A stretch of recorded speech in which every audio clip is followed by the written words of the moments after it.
In a galaxy awash with starlight and shadow, tales of heroism and sacrifice whisper across the cosmic void. For decades, the struggle between Jedi and Sith, Republic and Empire, has defined our legends. Tonight, we embark on a 4-hour odyssey through every era of Star Wars canon, from the ancient echoes of the Old Republic to the stirring dawn of the High Republic, from the tragic fall of the Jedi to the fires of the Galactic Civil War, from the rebirth of a fragile new republic to the final crescendo of the Skywalker saga and beyond, into tomorrow's untold chapters. Along the way, we'll uncover hidden Easter eggs, follow the faint echoes of Legends lore, and glimpse the forks waiting in the shadows of the future. So close your eyes, inhale the soft hum of hyperspace, and prepare to drift between worlds as history unfolds in hushed legend. In the age of the Old Republic, when the Force whispered through every living thing, a hush falls across ancient stone, as if the galaxy itself holds its breath. Beneath pale starlight and shifting monoliths, the first seekers of balance dared to listen to a voice older than time. Their footsteps echoed through marble corridors draped in soft luminescence, each footfall a heartbeat in the living tapestry of the cosmos. In those early days, the Force was a delicate melody, woven through crystalline temples, atop windswept plateaus and hidden groves where silver-leaved trees sighed in gentle cadence. The founders, the original custodians of harmony, traced their lineage to those who first glimpsed the Force's duality. Guardians in flowing white robes, they moved with practiced reverence, their robes whispering like wings as they crossed sunlit courtyards. Their sabers, tools of peace, lay dormant in nurtured holocrystals, awaiting a time of need. Yet in the shadowed wings of their sanctuaries, faint flickers of crimson appeared, rumors of another path. Legends spoke of the first Sith whispers, secretive cults that worshipped the raw power of the dark side. Flickering hollow-crystal corridors bore runes etched in ancient bloodbane, each symbol a recorder of sorcery forbidden by the Council. Stories passed in hushed tones told of Marka Ragnos, a being whose very laugh cracked the night like thunder, and Naga Sadao, whose experiments on raw Force energy bent the very fabric of reality. Their holocrons remained hidden, dusty reliquaries shrouded in spells of concealment, yet their echoes haunted the Force like an unanswered question. Across the sea of stars, Tython rose, a moon of jagged peaks and tremulous winds. The founders established their first temple there, each spire carved from living rock and crowned with pale emerald crystals that pulsed in beat with the Force. When twin suns rose over Tython's horizon, their light fractured into prismatic shards, weaving rainbows through the mist. Beneath those arches, the earliest ceremonies unfolded, young adepts naming themselves before the Council, voices soft as the wind that caressed the temple steps. They spoke of balance, of unity, and of guardianship, weaving their intentions into oaths that rippled across the galaxy. Yet even as peace reigned, shadows stirred. In caverns beyond the temple's gaze, ancient sorcerers, hungry for dominion, gathered remnants of forbidden lore. They chanted beneath blood-red moons, binding themselves to the energy that pulsed in the arteries of the planet. The galaxy trembled as their rituals rippled outward. Starships vanished without trace, moons fell silent, and the Force trembled like a wounded beast. In those tremors lay both peril and promise, the reckoning of a power too vast to tame. High atop Tython's sky-spire peak, the Council listened. Their hollowed chambers rang with debate. Some guardians counseled patience and meditation, feeling the Force's heart grow restless. Others urged proactive vigilance, forging their blades and honing their minds against the gathering storm. Across polished council tables, holocrystals glimmered, a tapestry of possibilities reflected in their facets. The oldest among them, Keeper Zyle, spoke last, her voice a calm current that stilled the tides of discord. She counseled unity, reminding her peers that anger begets ruin, and that only through shared awareness could the galaxy endure. Below, disciples trained. Their exercises were rhythmic dances of light, saber blades carving arcs of luminescent silk through temple courtyards. Each movement was a meditation, each breath a conversation with the Force. They learned to sense the gentle pulse of life in a stone, to hear the murmur of photosynthetic rhythms in leaves, and to follow the subtlest guide that beckoned through their veins. Sometimes, in the hush between footfalls, they caught something else. A distant laugh like distant thunder. A hiss of sorrow carried on a wind that should have been still. By the time the twin suns set in violet haze, the founders gathered on the Plateau of Echoes. There, stones worn smooth by millennia formed a silent amphitheater beneath an endless sky. They sat cross-legged around a braided censer of white ash, inhaling its smoke as it curled upwards like tendrils of memory. In that charged silence, each felt the Force's tremor, a disturbance born of ancient desires and unquenched hunger. Yet they also felt hope, a promise that from the smallest whisper, great legacies could spring. And so the earliest chapters of Jedi history were written, not as tales of conquest, but as hymns of stewardship. Primal temples whispered their truths across the ages, carried on currents of air and tide, awaiting generations yet unborn. Among the starlit stones, the galaxy learned to listen, and in that listening, the seeds of destiny were sown. Corridors of living crystal flickered with pulses of green and violet light, each heartbeat echoing through obsidian halls. In these hidden sanctuaries of the dark side, the first Sith cults wove their sorceries in whispered secrecy. Robes dyed blood-red brushed cold stone as acolytes gathered around runes aglow with ancient malice, each marking a tale of power seized and worlds bent to will. From Korriban's Valley of the Dark Lords rose the legend of Marka Ragnos, an entity whose laughter rattled the iron gates of mortality. Chroniclers whispered of how Ragnos bent the Force to command spectral legions with eerie devotion. His holocrons, bound in obsidian, held secrets older than the bones of Tython. Most were lost, but fragments, dim crystals in dust-choked tombs, hinted at cataclysms long forgotten by Jedi scribes. Far beneath crimson dunes, the followers of Naga Sado chanted rites beneath a bleeding moon. Cloaked in black silk, they summoned flame from ruined basins as Sado's presence flickered within a quartz holocron. His eyes burned bright, voice a blade of shattering glass, teaching disciples to rend the Force like molten ore. His influence lured minds into cruelty and unchecked ambition, leaving ruin where clarity once dwelled. Across desolate moons and abandoned outposts, scattered Sith cults emerged. Beneath fractured satellites, they traced glyphs in ash, each line a call to distant masters. When twin suns touched the horizon, their glow turned the symbol's metallic crimson, a sickly promise of war. Each whispered incantation sent ripples through the Force, unseen but deeply felt.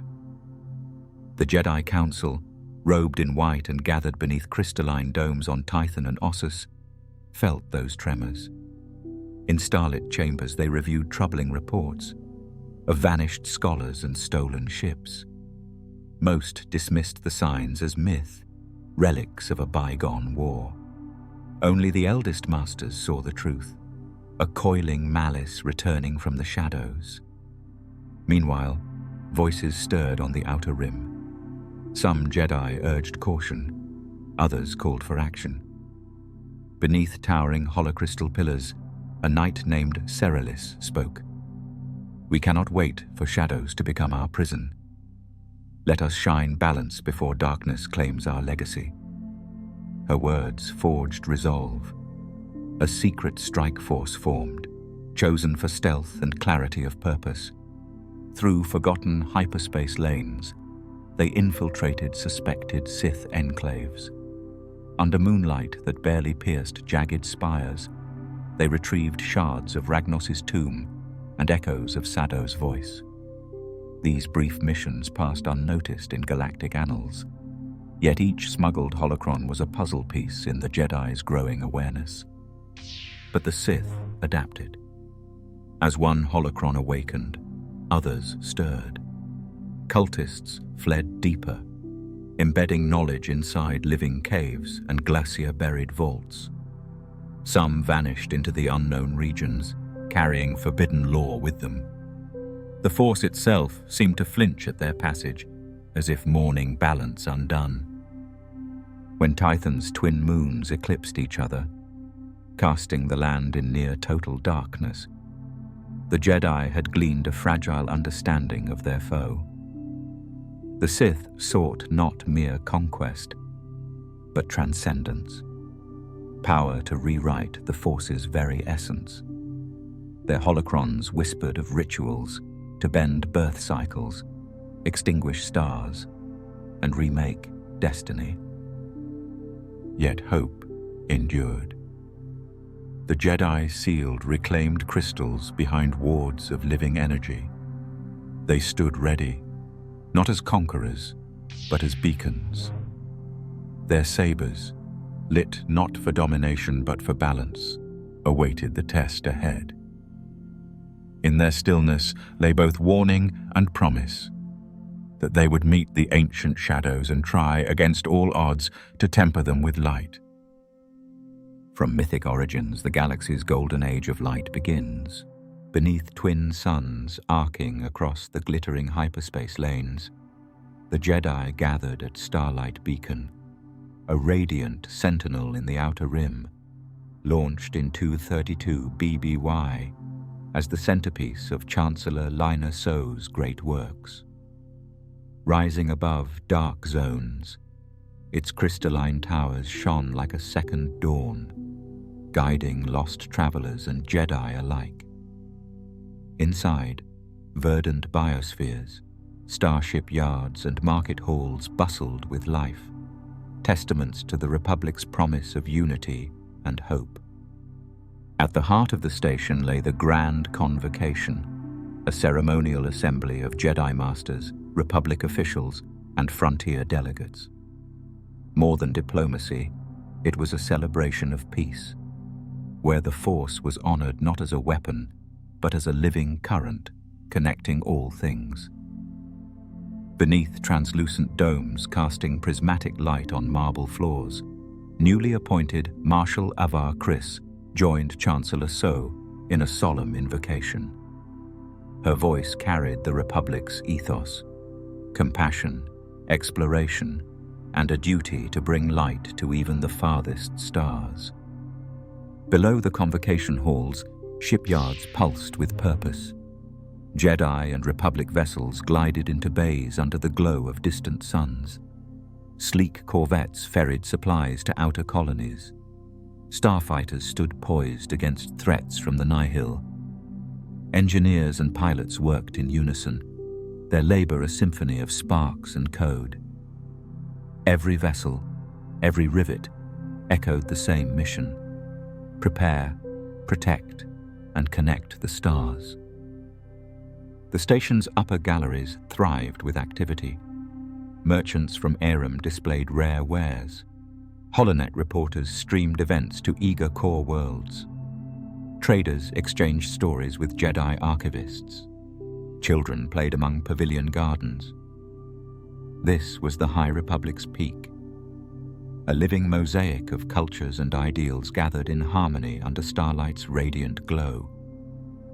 In the council auditorium, 12 crystal spires circled a central holocron etched with symbols of balance. There, Master Leotal presented her discoveries on hidden hyperspace currents. Her animated star maps revealed how new routes could shorten relief missions, saving lives in the wake of pirate and nihil incursions. Delegates watched in awe as the maps shimmered like breathing constellations, a glimpse of progress born from knowledge and peace. Yet not all was serene. Rumors of the nihil, marauders who hid within hyperspace storms, began to creep into conversation. Whispers from frontier scouts spoke of great hyperspace disasters, vanished ships, and severed trade lines. Queen Thandeka of Ojai, newly returned from a reconnaissance mission, pressed the Chancellor for stronger defense commitments. Her eyes betrayed the worry many shared, that starlight's light might attract, not repel, the very darkness it sought to banish. In answer, Marshal Chris formed the Guardians of the Outer Rim, a specialized cadre of Jedi sworn to patrol uncharted territories and diffuse threats. Clad in storm-grey armor marked with a rising sun, they blended martial discipline with humanitarian outreach. Each night carried a beacon of peace, to offer aid, share knowledge, and be the Republic's hand in the far reaches of space. Their oath echoed Starlight's mission: shine hope into every shadowed corner. By the convocation's final day, optimism overflowed. In the grand amphitheater, delegates affixed their crests to the beacon's central pillar, a growing mosaic of star systems bonded in mutual trust. Beneath the station's artificial sky, with twin suns glowing overhead, the High Republic's dream felt within reach. A galactic tapestry woven by respect, cooperation, and the enduring glow of the Force. Yet not all echoes fade in light. Even as hands joined in celebration, distant reverberations stirred, faint pulses of shadow beyond known space. The Sith, long believed extinguished, waited in silence, their hunger undimmed. As the Jedi celebrated their golden moment, the first tremors of the coming storm stirred in the far corners of hyperspace. A restless whisper threaded through hyperspace, a hum of chaos beneath the Republic's polished surface. Far from the glowing spires of Starlight Beacon, violent hyperspace storms coiled through the void. These were the great hyperspace disasters, and at their core surged the Eye of the Storm fortresses, mobile strongholds of the Nihil marauders. The Nihil's jagged ships tore through hyperspace with brutal precision, hulls scarred from battles, crimson sigils painted in the blood of stolen labor. Within the fortresses, robed saboteurs chanted guttural invocations, manipulating storm energy to cloak their movements. As currents convulsed, trade routes vanished, entire systems went dark, and bustling outposts became eerie silences. In the Senate's marble halls, the news struck like thunder. Core World senators heard distant rumbles. Frontier delegates felt the ground quake. Chancellor Lina So, addressing an emergency session beneath the Great Dome, spoke firmly as red flashes lit up the star charts. The Nihil have grown bold. They ride the chaos of hyperspace. If we do not evolve, the Republic will break. Aboard the Endeavour, Captain Sol Train chased the Nihil into the maelstrom. The ship trembled through every jump, sensors garbled by interference. Beside him, Lieutenant Maro muttered, "They're changing course toward Jovok's Reach." The wealthy hub, perched along the Hydean Way, stood exposed between two raging storm arms. The Nihil struck with unrelenting fury. Their eye fortress descended like a predator, disgorging raiders wielding crimson-bladed glaives. Docking clamps melted, security systems collapsed, and hangars erupted in flame. Civilians fled in desperate skiffs as fire and superheated air consumed orbital platforms. Amid the destruction, Ardo the Hutt, a warlord and occasional nihil ally, watched from his throne atop a rumbling grav platform. Cackling over stolen metadata, he fed the storm's growth, each looted vessel fueling further devastation. In turn, the fortress magnified the storm, birthing new cyclones aimed at neighboring systems. Back at Starlight Beacon, Marshal Avar Kriss convened a crisis council. Jedi sentinels and Republic tacticians stood around a hollow table mapping the storm's path. Kriss, steady and composed, laid out her plan. We can't chase shadows. We must learn the storm's rhythm and strike at its core. Her bold strategy involved coordinated hyperspace jumps to carve artificial gaps in the storm, a containment net to trap the eye. Preparations launched swiftly. Jedi pilots drilled within simulated cyclones, perfecting evasive maneuvers. Republic engineers installed graviton anchors to stabilize cruiser jumps and developed storm-piercing beacons designed to disrupt the Nihil's energy siphoning.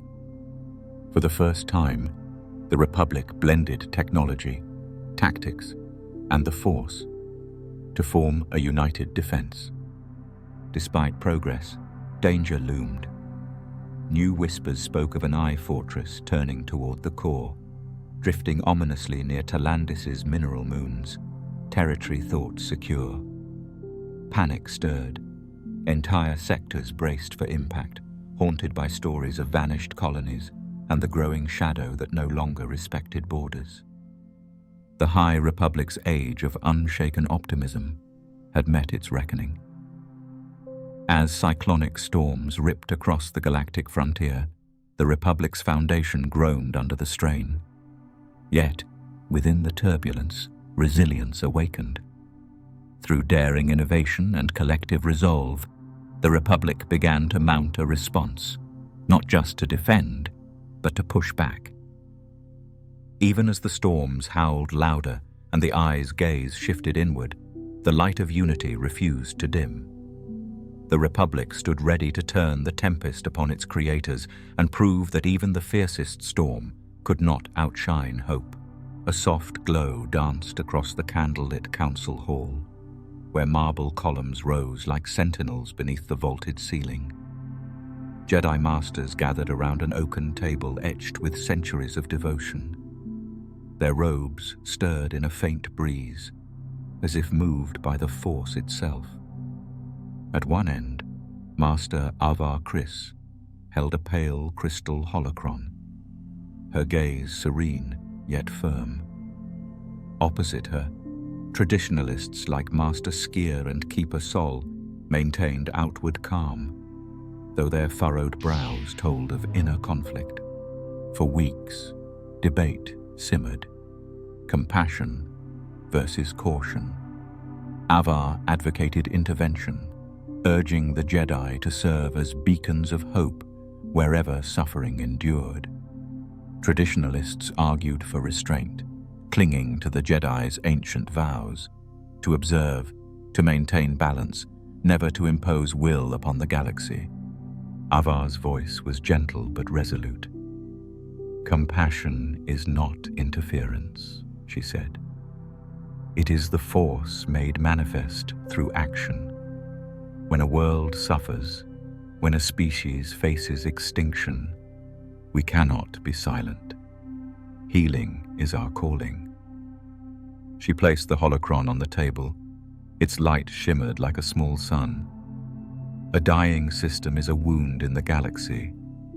We are called to bind it. Keeper Sol, his robes marked with stains from past campaigns, sighed. "Your heart is true, Avar. But our duty is not to wield power. It is to safeguard balance. Intervention risks breeding dependency or inflaming conflicts. we barely understand. He tapped the holocron. This shows possibilities. But with possibility comes peril. Master Skier, his tentacles coiled around a steaming cup of tea, added, "Consider Denvari. We brokered peace. The treaty lasted one cycle before collapse ignited greater war. Our aid became a spark, not a salve. Even wisdom can wound." Silence followed, broken only by flickering candlelight. Avar closed her eyes. When she spoke again, her tone was softer. Every decision carries risk, but to hide behind detachment is to abandon hope. Mercy is faith in the Force and in those we aid.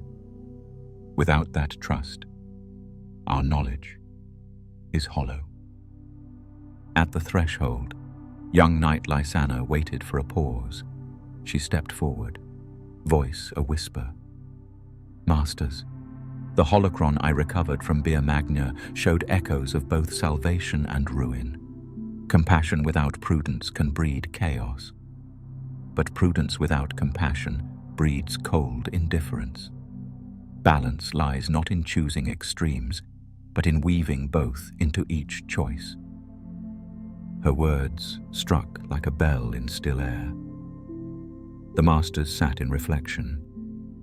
Outside, wind sighed through high windows, carrying the distant hum of ships docking at Starlight Beacon. At last, Keeper Sol nodded. "Perhaps it's time to renew our covenant of purpose, a path that honors both mercy and restraint." Master Skier gave a low grunt of agreement, and the Council began drafting an addendum to the Jedi Code, one that upheld compassion as a natural outgrowth of balance, guided by wisdom. And so, by candlelight and shared conviction, the Jedi Order found deeper harmony. No longer bound by rigid tradition, they vowed to act as guardians attuned to the galaxy's pain. They would offer help when darkness rose, mindful that every act of kindness shaped the Force itself. In this convergence of heart and mind, the High Republic found new purpose, ready to meet the storms ahead, not only with sabers drawn, but with compassion lit like a torch in the dark. Moonlight spilled through a shattered skylight, illuminating rows of ancient sarcophagi carved with glyphs that pulsed faintly in the gloom. Beneath the vaulted arches of this forgotten catacomb, a lone figure knelt before an obsidian reliquary. Cloaked in charcoal silk, they traced runes with reverent fingertips, lips moving in silent incantation. Dust floated with each breath, as if the tomb itself exhaled in anticipation. This was the edge of the Republic's frontier, where stellar charts faded and legends took root. Out here, rumors spread of a Force user cloaked in shadow, manipulating darkness like a predator. Reports of vanished outposts and explorers struck dumb by disembodied whispers reached Starlight Beacon. First as rumor, then with urgency as silence gave way to screams. In enclaves carved into asteroid bedrock, secret cults stirred. Black banners bore the sigil of a spiraling storm, first seen in the holocrystals of Naga Sado's lost tombs. Drafts stirred the fabric, sending shivers through stone corridors. Initiates pressed their palms to glyph-covered pillars, feeling the vibration of forbidden knowledge echo under their skin. Each crystal shard, scavenged and hoarded, was a seed of corruption, waiting to take root. One fragment surfaced in the spice markets of Abathar, brought by a hollow-eyed merchant who claimed it sang to the dark. Master Kona of Ossus Archives traced its origin through a web of backroom trades and vanishing smugglers, the path leading farther into forgotten space. A shadow had slipped between the stars, quiet but spreading. On the jungle world of Selenon, wreckage of an exploration ship lay buried in mangrove roots. Deep gouges marred the hull, as if raked by an unseen beast. Inside, skeletal crew members clutched frozen controls. Ghostly projections shimmered above cracked data pads, speaking of a presence neither living nor dead, calling from the catacombs below. Its voice, they said, felt like ice in the veins, offering power in exchange for surrender. At Starlight Beacon, Marshal Avar Kriss felt the disturbance as a low thrum beneath the Force. During meditation, tendrils of shadow pressed in, cold and insistent. Extending her awareness like a lantern's glow, she sensed a singular will, ancient and remorseless, feeding off stolen Sith knowledge. Rising from meditation, her resolve hardened. Action was needed, measured and swift. Under her leadership, a discreet strike team assembled beneath candlelight in a secluded beacon courtyard. Padawan Leary stepped forward, holding a star map inked with rumored cult sites. We must go where the shadows breed, into ruins older than memory, to sever this darkness at the root. Kriss nodded as the team bowed and dispersed into the night. Their journey cut through hyperspace routes long abandoned. They emerged over the ruined moon of Ophidia, once a Jedi scholarly outpost, now a shell of fractured domes and ashen crust. Beneath its surface lay a vast complex of Sith tombs, still heavy with malice. The Jedi descended spiral stairs, boots crunching over crystalline dust, shadows stretching with every step. The catacomb air was thick, humming with tension. Glyphs glowed faintly, painting stories of conquest and decay on the walls. Reality itself felt thinner near the heart of the complex. In a domed chamber, they found the Acolyte, a lone figure silhouetted by a fractured holocron sphere, its crimson light pulsing like a heartbeat. They raised a gauntleted hand, and the holocron flared brighter, shadows writhing across every surface. The Acolyte spoke in a low, resonant voice, offering mastery over life and death, power beyond moral bounds. The words burrowed deep, scraping at the Jedi's will. But Kriss reached into the Force and felt not hatred, but profound sorrow. A grief so deep it twisted into rage. She gathered that sorrow into clarity, slicing through illusion with light. The chamber shook.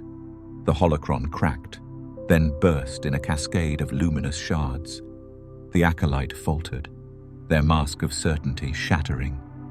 With no words, they sank to their knees as the dark tide ebbed. Kriss stepped forward, not to strike, but to offer a hand. The Acolyte's shadow lifted, not by violence, but through unwavering compassion. Yet far beyond those catacombs, shards of forbidden knowledge remained, whispering through the void, waiting for the next soul to listen.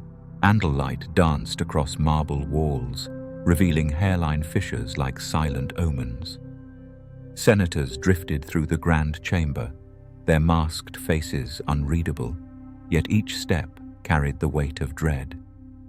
Above the dais, Republic banners hung limp, sagging with unseen burdens.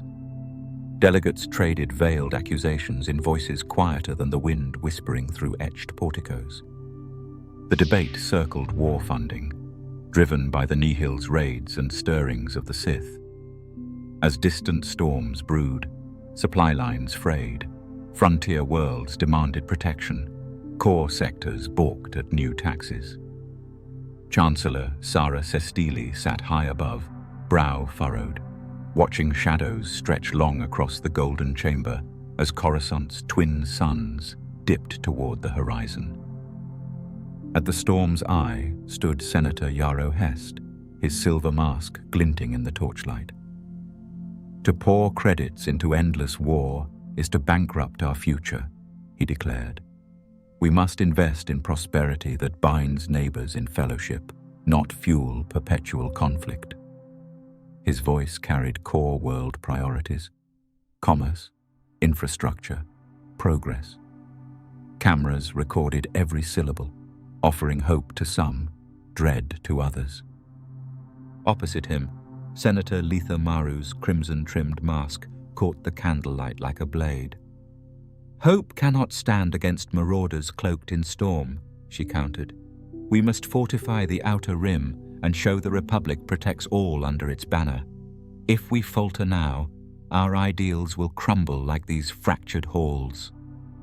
Her warning stirred murmurs of assent, though tension hummed just beneath. In the back rows, veterans of the Republic's wars swapped tales of skirmishes and losses. Some wore medals, others only the haunted eyes of survivors. Their quiet recollections, Jovok's Reach, Talandis salvages, reminded all that the frontier was no abstraction, but a line of blood drawn in real time.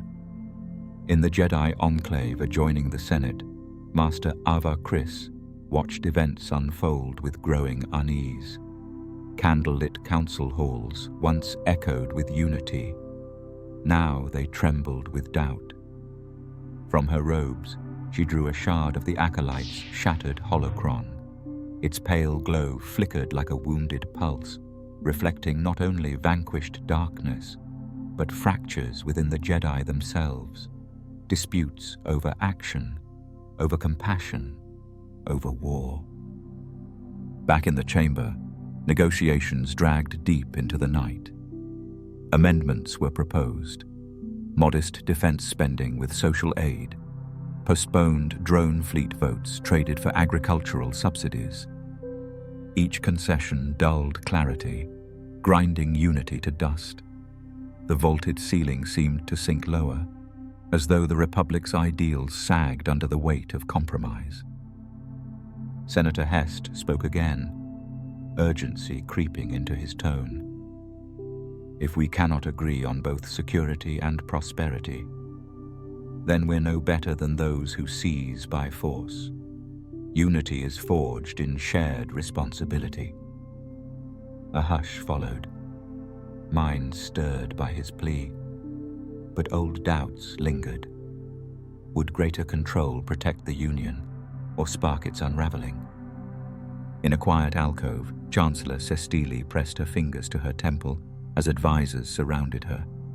Some urged bold moves, others warned restraint. Through the archway, she saw the Senate floor stained by clashing ideals, each argument widening the Republic's growing fissures. She gripped the oaken podium, determined to steer through fracture before it became collapse. As dawn crept through stained glass, the Senate reached a weary consensus. Interim war funding, paired with a promise of review. Applause followed, muted, uncertain.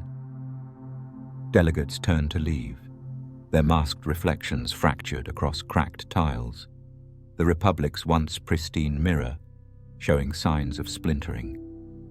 Beneath polished chambers now marred by decay, the High Republic's golden age shimmered, still shining, but ever fragile. The Senate's fissures echoed those within the Jedi Order and across the stars, foreshadowing storms yet to come. In the silence that followed, a new war whispered at the galaxy's edge, waiting to turn compromise into crisis. As the Jedi falter, a new war looms. A silent armada drifted into Naboo's orbit, Trade Federation battleships blotting out the sky like eclipses. Their message was clear: choke the planet's trade and force the Senate's hand. Officially, they protested taxation. In truth, they seized hyperspace lanes and starved Naboo into submission. Below, Theed's golden fields whispered of peace, until laser fire shattered the calm. Royal starships burned against docking pylons, their white hulls torn. Smoke curled skyward, smudging the heavens with scorched metal and ozone. Droid armies surged through shattered gates. Naboo's famed beauty faltered under siege. In the Galactic Senate, Queen Padme Amidala stood defiant. Her voice, gentle but unyielding, pleaded for help. The chamber, a cathedral of arches and colored light, fell into tense silence. Delegates, masked and divided, hesitated between principle and fear. By the time debate ended, Naboo had fallen beneath the Federation's heel. In response, Chancellor Finis Valorum dispatched Jedi Master Qui-Gon Jinn and his Padawan, Obi-Wan Kenobi. Their Delta 7 cruised through hyperspace toward the embattled world. They arrived to find Theed aflame, droids patrolling royal corridors. Guided by the Force, the Jedi slipped past the blockade, searching for survivors among the ruins. Their path led through scorched fields, where they met Jar Jar Binks, an exiled Gungan. He led them through underwater tunnels to Theed Palace's hidden docks. There, they rescued Padme and escaped in her royal starship. But damage forced an emergency landing on the edge of Republic space, Tatooine. On its dunes, shadows danced beneath twin suns. There, Qui-Gon found a boy, Anakin Skywalker, working on a battered pod racer. A slave with a spark in his eyes, Anakin displayed impossible skill. His instincts, his speed, everything pointed to something more. In him, Qui-Gon sensed prophecy. Unable to buy his freedom, Qui-Gon bet all on a desperate gamble. The Boonta Eve pod race. The prize. Parts to fix their ship and Anakin's freedom. Engines screamed, sand churned, and racers collided in clouds of debris. But the boy wove through chaos with unerring precision. When he crossed the finish line, the crowd gasped, and his chains fell away.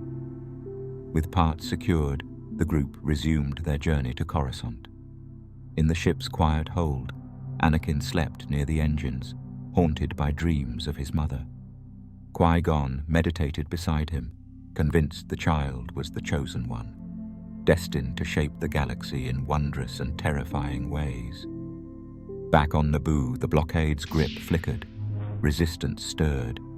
Yet even as hope reignited, darker currents moved unseen. Senate corruption, Sith manipulation, and tremors of the Republic's decline. The phantom menace had ignited, and its spark would blaze through history, forging both heroes and villains in its searing light. A relentless storm battered the ocean world of Kamino, its rain a cascade of green droplets striking the pearlescent corridors of Tipoca City. Towering spires rose like the bones of a leviathan, enclosing the sterile chambers where a new army stirred. Not born, but engineered from a single genetic source. Jango Fett stood on an observation balcony, cloak whipping in the wind. His scarred Mandalorian armor bore witness to battles past. But here, he was more than a warrior. He was the blueprint. Below him, gestation tanks held thousands of embryos, each a clone of himself, suspended in fluid and awaiting a future dictated by the Republic's need for soldiers.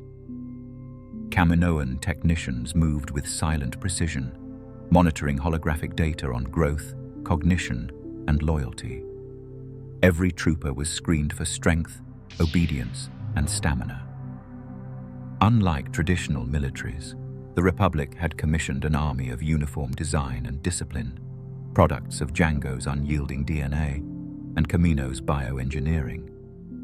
When the first reports reached Coruscant, they came wrapped in secrecy, marked confidential, Senate only. In the Senate chamber, Supreme Chancellor Palpatine addressed the assembly. His hollow projection displayed legions of clone troopers lined in perfect formation on Kamino's platforms, white and blue armor gleaming in the stormlight. "These troops will be our shield against the Separatists," Palpatine declared. Senators leaned forward, captivated by the vision of order and readiness. But opposition soon rose.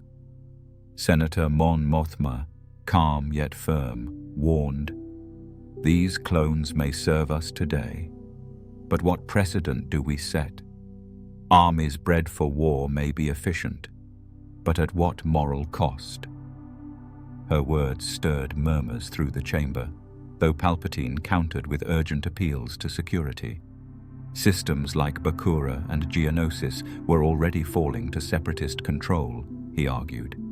The Republic could not wait. Back on Kamino, Jango prepared for the final phases.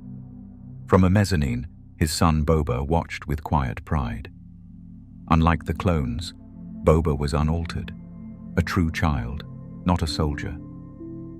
Together they observed rows of fully formed troopers stepping from their tanks, water sluicing from their armored frames.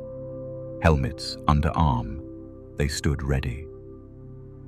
Jango gave a slight nod, an acknowledgement of both legacy and burden. The Senate's vote was narrow, but when the resolution passed, the Grand Army of the Republic was officially activated. Cheers mingled with unease. Star systems sent thanks, while others issued warnings of ethical peril. Still, the majority embraced the clone army as salvation against a looming war. On Kamino's rain-lashed platforms, the troopers assembled. Lightning forked overhead as rows of identical men locked helms and raised heads. Each one bore Jango Fett's tenacity, cunning, and combat instinct, yet none bore his freedom. Holoprojectors flared to life, broadcasting their unified vow, "For the Republic, we stand." Their voices rang out over oceans and into the hearts of countless worlds. From his balcony, soaked but resolute, Jango watched. In their power, he saw triumph, but also a warning.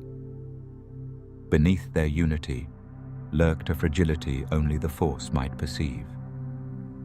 Somewhere in Kamino's dark waters, the future shifted, coiling like a storm yet to break. The Republic had embraced its new army. The first deployments began, and though few sensed it, the birth of the clones echoed beyond Tipoca's spires, toward a future neither side could fully control. A thick ochre haze clung to Geonosis, turning air into shimmering gold under twin suns. The grand arena, once a place of spectacle, now lay scarred, its stone walls scorched, its sands churned by blaster fire. Droid armies marched in perfect rhythm, their limbs clicking like clockwork, while droidekas rolled forward, shields flickering mauve and green through the choking dust. Above, Jedi starfighters streaked across the sky, weaving between separatist cruisers. From their cockpits, Jedi unleashed bursts of ion fire, but enemy missiles rained down, rocking the planet's crust and sending tremors through the battlefield. War had come to Geonosis in full, violent bloom. Near the arena's rim, Mace Windu stood firm atop broken stone, his purple lightsaber cutting down droids with measured elegance. Around him, Jedi masters like Kit Fisto and Shark Tai danced through the chaos, their sabers glowing arcs of calm amidst the storm. Their movements were guided by the Force, deliberate against the rising tide of metal. But the rhythm shifted with the arrival of General Grievous's personal guard, IG-100 Magna Guards, gliding forward with lethal grace. In shadowed alcoves, Count Dooku watched the carnage unfold, his voice echoing through separatist command posts. Then he descended into the fray, blade igniting like a flash of midnight. He met Obi-Wan Kenobi and Qui-Gon Jinn in a brutal duel, elegant, fast, and punishing. Blades clashed with sonic bursts, sparks vanishing into the thick red dust. Yet through the Force, a subtle discord hummed, a harbinger of deeper peril. Beyond the arena, Republic gunships roared in, unleashing waves of clone troopers. Marching in perfect formation, they fired from behind cover, securing trenches and choke points. At Echo Base, Jedi generals coordinated strikes against endless waves of B-1 droids. Despite the clones' courage, the enemy's numbers threatened to overwhelm. Then came the shift. Republic reinforcements burst from hyperspace, capital ships lighting the sky with turbolaser fire. In that blinding moment, hope surged. Ahsoka Tano's voice rang out over comms. "Hold the line!" Her call sparked a fresh charge. Clones rallied, Jedi pressed forward, and the separatist line began to falter. But victory bore its cost. As the moons of Geonosis rose, the arena's blood-soaked sands lay heavy with loss. Jedi who once laughed in temple halls now lay silent. The hum of sabers faded into the soft hiss of fires dying. Each fallen comrade was a mark of the Republic's steep descent into total war. In the aftermath, Obi-Wan and Anakin surveyed the wreckage. Anakin knelt beside a fallen clone, his face streaked with soot, eyes hardened by grief and rage. Obi-Wan, stoic, offered silent tribute, though a question lingered behind his gaze. How long could this continue? Could any victory justify such pain? Above, Chancellor Palpatine addressed the Senate in a solemn transmission. He spoke of duty, of war, of a republic tested by fire. But behind his confident tone lay ambition and shadows that curled ever tighter around the Senate's foundations. The Jedi, though victorious, sensed the shift. Darkness moved not just in the stars, but within the Republic itself. As the last droids fell and emergency sirens pierced the silence, the Jedi stood amid swirling ash, blades extinguished, breath ragged. They had survived the Clone War's first inferno, but it was only the beginning. A guarded hush hung over the candlelit hollow archives, where rows of glass cases glowed with the pale light of forbidden records. Senators drifted between shelves, their cloaked forms flickering in and out of view. Above them, shadowed balconies curved like watchful eyes, perfect for unseen observers. Among them, the Chancellor's most trusted aides. Below, Jedi Keeper Talia moved through flickering hollow displays, reviewing data streams, black market arms deals, shell companies laundering war funds, and Senate resolutions bearing faint signs of coercion. She paused before a sealed holocron. Its swirling S-shaped sigils whispered to contain the voice of a Sith Lord. Meanwhile, in his private chambers, Supreme Chancellor Palpatine reviewed identical files. Classified, executive eyes only. Candlelight shimmered on his expressionless face as he traced the movements of funds and personnel, watching his subtle manipulations ripple across the Republic. Few realized how close the architect of this quiet coup sat to the Jedi Temple itself. Late one night, Talia climbed to one of the balconies. From the shadows, she watched senators leaving secret meetings, some anxious, others smug. Familiar rivals now stood side by side, their alliances forged under Palpatine's unseen influence. Her pulse quickened as she recognized names whispered in the archive's security reports. Below, in a secluded chamber, Keeper Sol conferred with Master Wylan. The credits funnel into the Chancellor's personal accounts, Sol said, voice low. They vanish into the seed vault. Wylan's eyes narrowed. If he's using those vaults to channel weapons, it undermines everything the Republic claims to defend. Palpatine's power was not just political. His aides distributed sealed memos and veiled orders, his voice echoing in council chambers. Balance requires strength, and strength demands conviction. The Jedi heard the words of the code, twisted subtly, reshaped to erode resistance. Talia called a secret gathering around the sealed holocron. "Knowledge is our shield," she said, placing a gloved hand on its cold surface. Saul unfurled a silken cloth enchanted to break wards, an old relic from Ossus, and began the ritual. As the sigils flared, the air chilled. A rasping voice emerged, speaking of domination and disunity, turning ally against ally. Statues lining the archives seemed to shudder. Still, Saul chanted, his words a shield against the holocron's corruption. At last, the relic cracked open to reveal a crystalline shard, pulsing with both red and black energy. Then the doors burst wide. Senate guards stormed in, blasters raised. Cloaked and grim, they moved under the Chancellor's orders. Talia and Sol drew their lightsabers but did not strike. They refused to kill Republic soldiers. Instead, they shattered the crystal, sending shards clattering across marble. The holocron's power dissipated like smoke before dawn. Above, in a private alcove, Palpatine's face appeared, serene, almost amused. He turned to an unseen aide and murmured, "Perfect. Let them believe this was a victory. Soon, true power will reveal itself." His words drifted down like poison in the archive's fading silence. When the Senate investigated, they found only fragments.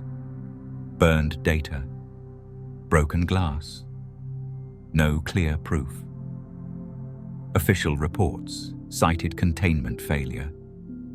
The Jedi's protests faded into whispers.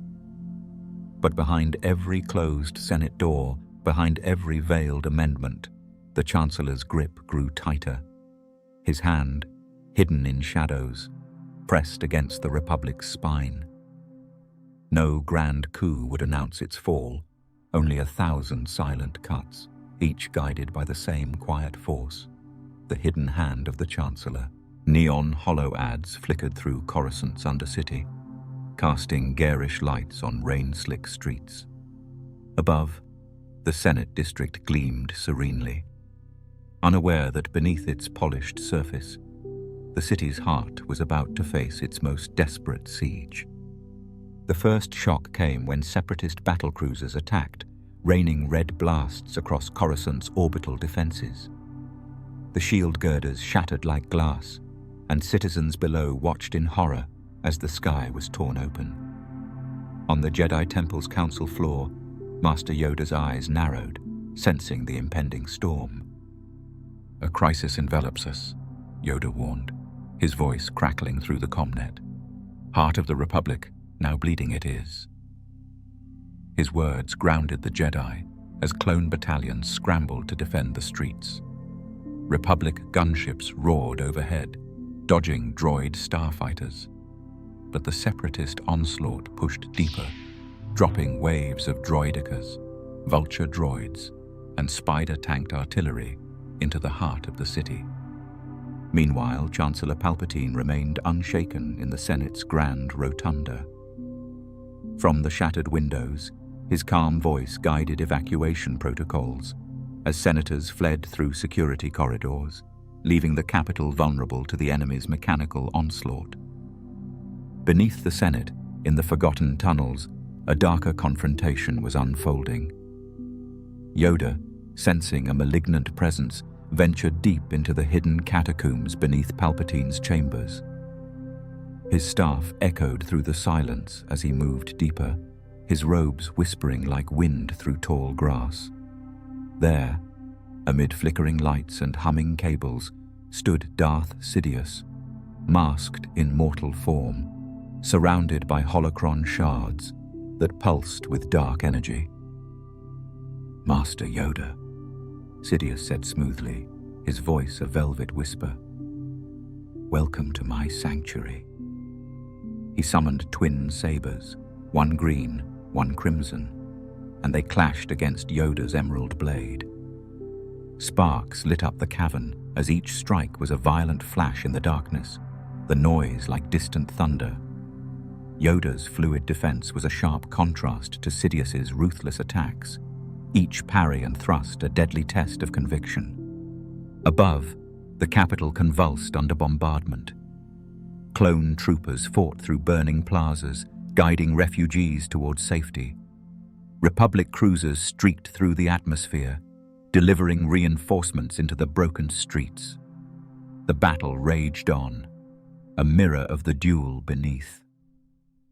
The confrontation between Yoda and Sidious moved through the twisting halls, their sabers crackling with every strike. Sidious shattered a holocron pedestal, but Yoda countered with a fluid spin and a force-enhanced leap, sending Sidious crashing against a databank. The chamber trembled as electricity arced overhead, and for a moment, the city stood still. But Sidious was not defeated. With a flicker of shadow, he vanished into the darkness, retreating deeper into the depths of Coruscant. Yoda stood, breathing softly in the muted glow of the chamber, his blade lowered. "Passed the test, young Republic has," he murmured, his voice a mix of pride and foreboding. "But at terrible cost, the path to peace demands." Above ground, the Separatist fleet retreated, slipping into hyperspace. Coruscant shuddered, its scars visible in the smoke curling from shattered spires. Neon signs flickered in and out of life. Yet, in the heart of the city, the Jedi emerged from the chaos, guiding the wounded toward recovery. Med droids tended to the injured, families reunited amidst the debris, and the Republic, though battered, still breathed. Master Yoda ascended the monorail to the Senate's ruins, his lightsaber sheathed. Gazing out at the city's fractured skyline, he knew the fight was far from over. The siege of Coruscant had ended, but a new chapter of conflict awaited, stretching across the galaxy. As the first light of dawn crept over Coruscant, the city pulsed with an eerie stillness, broken only by the relentless rain drumming against the turbo lifts. Inside, the cold corridors of the Jedi Temple shimmered with artificial light, casting long shadows as Jedi Knight Shea Kar meditated. But even her calm could not still the unsettling tremor in the Force. On board the Star Destroyer Vengeance's Hand, Admiral Tagger received the transmission that would seal the Jedi's fate. Execute Order 66. Chancellor Palpatine's voice was a cold command, transforming loyal allies into assassins. Across the galaxy, the clone armies, once the Jedi's brothers in arms, turned on them without question, their orders overriding years of camaraderie. Captain Rex stood by, rifle in hand, sensing a strange unease. The clones exchanged confused, horrified glances as they prepared to carry out their orders, knowing they were betraying everything they had fought for. Back at the Jedi Temple, Grandmaster Yoda's meditation was shattered by alarms, the red lights of warning flooding the hallways. The Council's serenity was replaced with panic as Qui-Gon Jinn's ghostly image flickered onto the hollow tower. "They come for us," he warned. The clones, once protectors, were now the instruments of their undoing. Anakin Skywalker, his heart set on power and the promise to save Padme, walked through the temple's halls with grim determination. His betrayal was sealed, and as he arrived at the council chamber, his lightsaber at his side, he faced Mace Windu. "Your time has passed, Master Windu," Anakin declared coldly. "I bring order to chaos." Windu ignited his saber in defiance, but before they could clash, clone troopers flooded the room. The Jedi realized they were betrayed. Order 66 was unfolding before their eyes. Windu's attempt to delay the violence was ignored, and in that moment, Yoda emerged from the shadows, rallying the Jedi to retreat. Down the spiraling halls of the temple, Jedi and Padawans fled together, their lightsabers flickering in the dark. Blaster fire echoed through the hallways, and each fallen comrade deepened their sorrow. In the Grand Archives, Keeper Sol fought back with twin sabers, desperately protecting the ancient holocrons that contained the Jedi's wisdom. Meanwhile, Anakin oversaw the purge, his face cold and emotionless as he led clone forces through the temple. Statues of past Jedi were torn down, and the Republic banners were replaced with those of the Empire, signaling the rise of a new order. The rain outside seemed to echo the destruction within, staining the temple steps with blood. At the top of the temple, Yoda paused, grief heavy in his heart. "Failed we have," he whispered. With a final look at the shattered halls, he secured a holocron containing the Jedi's teachings, and, using the Force, slipped away through the maintenance ducts toward an unknown refuge. The Jedi Temple lay in ruins, its once vibrant halls now empty. Sabers lay discarded, their lights extinguished. The storm outside subsided, but the first rays of the Imperial dawn illuminated the burning banners of a new era, one where the Jedi were no more. In the wake of Order 66, the Jedi Order was shattered, its champions scattered, its legacy buried beneath the weight of betrayal. Yet, even in this darkest hour, a faint hope lingered among the survivors, a spark that would one day rise again. On the fiery world of Mustafar, Obi-Wan Kenobi pursued his former Padawan, Anakin Skywalker, across a barren landscape of lava and ash. The air burned with heat, and the land trembled beneath their steps. Anakin, his armor now a symbol of rage, raised his lightsaber to strike. "Anakin! Chancellor Palpatine seduced you!" Obi-Wan cried desperately, leaping to a higher ground. But Anakin, his eyes alight with fury, retorted, "From my point of view, the Jedi are evil." Their sabers ignited in unison, green against red, and the duel began. The battle raged within the abandoned Separatist refinery, a place now twisted into a crucible of heat and fury. Anakin's strikes were vicious, fueled by his desperation to save Padme. Obi-Wan, however, defended with the measured calm of a Jedi, each move recalling years of mentorship and shared victories. But Anakin's fury, spurred by his visions of loss, was relentless. As the duel reached the river of lava, Obi-Wan saw an opening. He feinted, luring Anakin onto a floating platform of wreckage. "It's over, Anakin," Obi-Wan pleaded, trying to reason with him. "I have the high ground." Anakin, driven by rage, ignored the warning and lunged. With a swift stroke, Obi-Wan severed Anakin's limbs, sending him tumbling into the molten river. Anakin's scream echoed as he fell, his flesh scorched by the searing heat. Obi-Wan, with tears in his eyes, approached his fallen friend. He retrieved Anakin's lightsaber and placed it gently on the edge of the platform, a final act of mercy.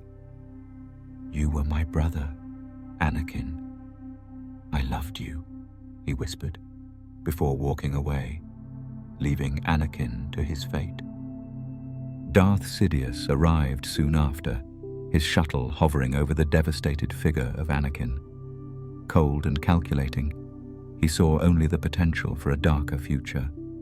Anakin, broken and burned, was taken to a Bacta tank, where he was transformed into something unrecognizable, Darth Vader. Sidious's words sealed Anakin's fate. "Rise, Lord Vader." The transformation was complete. Anakin Skywalker, now encased in black armor, became the Sith enforcer of the Empire. his humanity sealed behind the terror of his new visage. On Coruscant, Palpatine declared the Republic's transformation into the Galactic Empire. He praised Vader as his new enforcer, condemning the Jedi as traitors to the Republic. The galaxy, once filled with hope, was now under the Empire's iron rule. The Jedi's legacy was crushed beneath the march of Imperial boots, and Star Destroyers now dominated the galaxy's lanes. As the lava rivers of Mustafar cooled, the galaxy had changed forever. A new order, born from vengeance and sealed in the rise of Darth Vader, spread its influence across the stars. The Jedi were gone, and the Empire's reign had begun. In the final hour of the Republic, when a new dawn gleamed crimson on the horizon, a triad of blood-red suns rose over the planet orbiting Coruscant, their light refracted through hollow sketches of steel spheres looming in staggered plans, early schematics of what would become the Death Star. Ghostly tracings of turbo lasers and planetary orbits hovered in the Senate briefing chamber, backlit by panes of obsidian glass that reflected the gathering gloom. Here, amid angled data projections and anxious whispers, the old Republic breathed its last.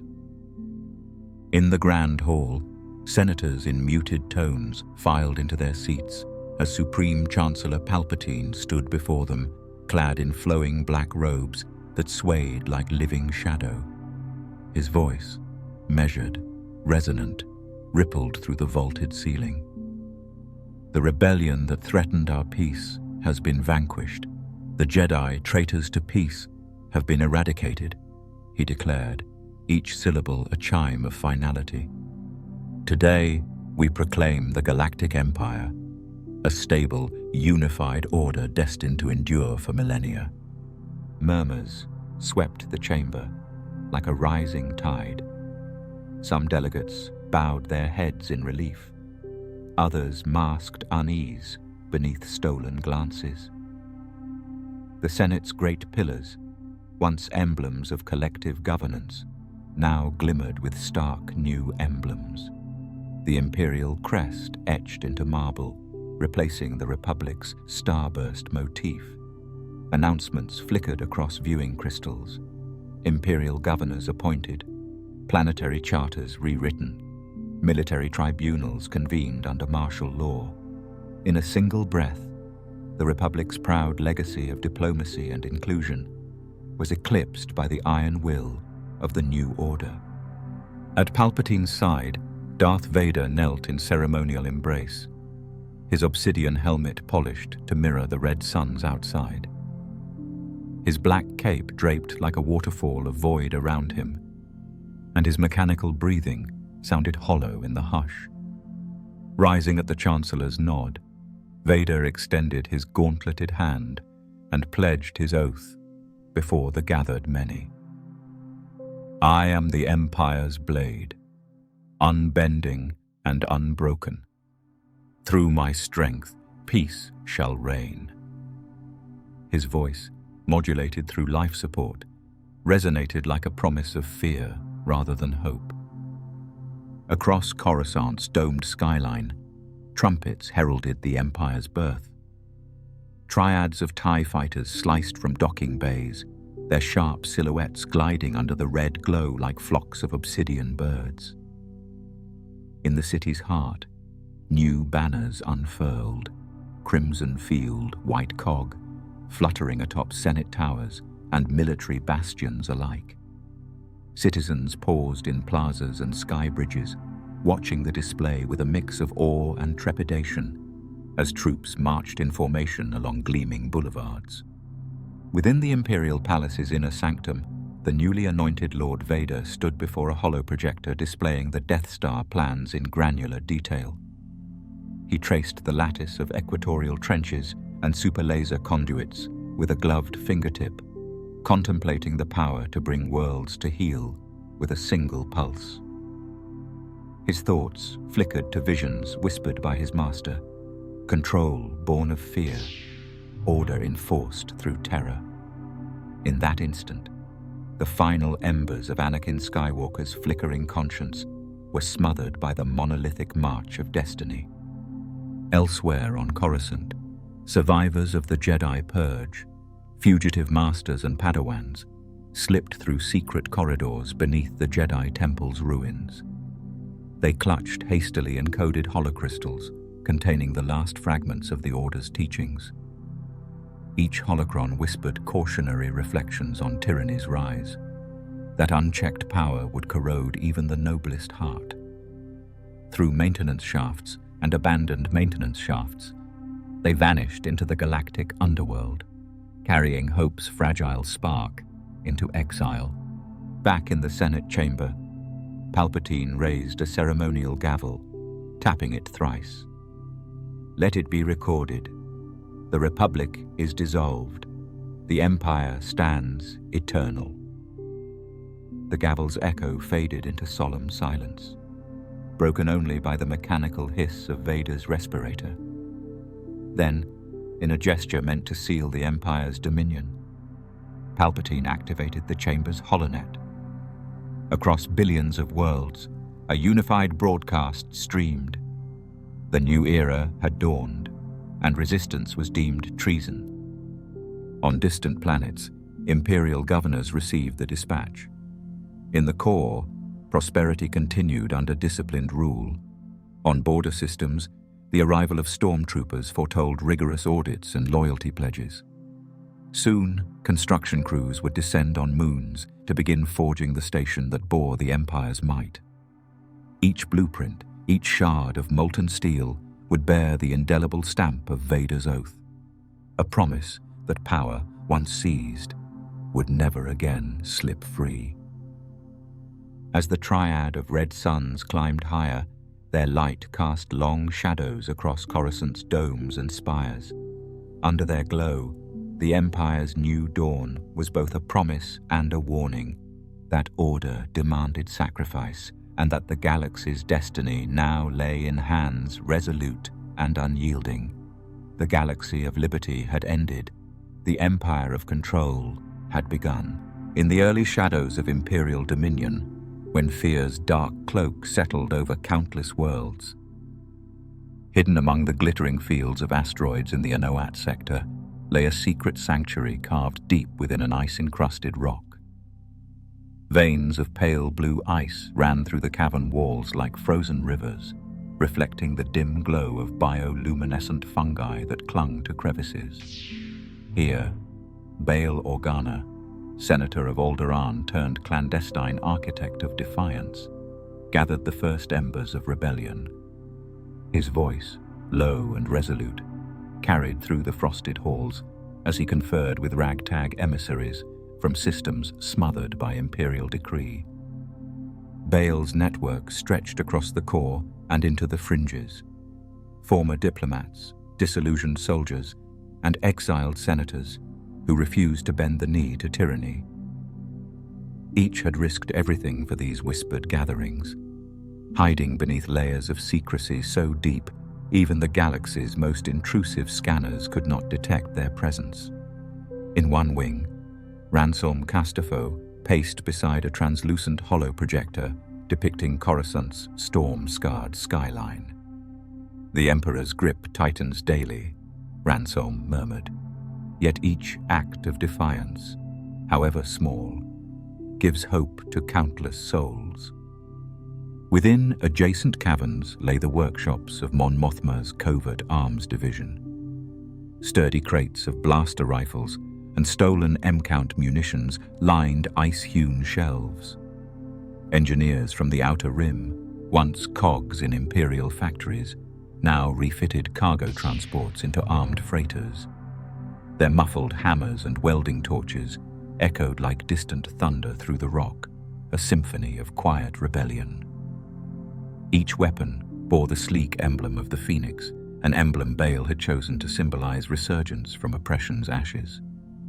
In council chambers cooled by the asteroid's breath, Princess Leia Organa, Bail's adopted daughter, took her place among veteran tacticians. Though her face bore the gentleness of her home world, Leia's eyes burned with determination. She studied star maps showing Imperial shipping lanes and evacuation routes, marking hidden hyperspace jump nodes that could ferry dissidents to safety. "We must be swift and silent," she urged, finger tracing a curve through the mid-rim. "The fewer we alert, the stronger our advantage." Around them, holocom links flickered when rummaged messages arrived from scattered activists. A brief broadcast intercepted on Corellia, pleas from Clactor 7's mining colonies, hints of sympathetic officers on the forest moon of Endor. Each morsel of intelligence was precious fuel for the burgeoning movement. As Leia listened, she tucked reports into a coded data card, then placed it into the clasp of her uniform, an unspoken oath passing between her and the galaxy's downtrodden. Meanwhile, on a dust-choked moon in the outer rim, Black Squadron's pilots prepared battered A-wings and transports. Under the cover of perpetual twilight, they ran engine diagnostics and loaded concealed vibroblades into cockpit compartments. Their commander, Jan Dodonna, raised a weathered datapad. "We strike supply convoys at Nadiri Station at first light," he announced. "Disruption there will ignite hope among the broken sectors."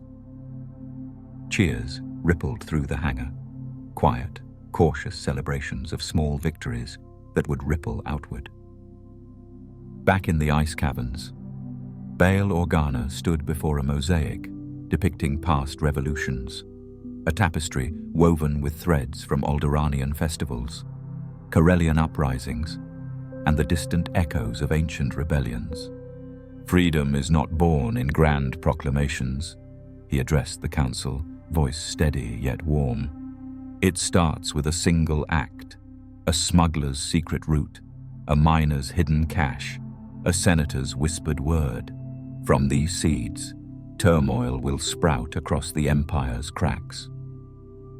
At his side, a hologram shimmered to life. The visage of Admiral Raddus, his voice solemn with resolve.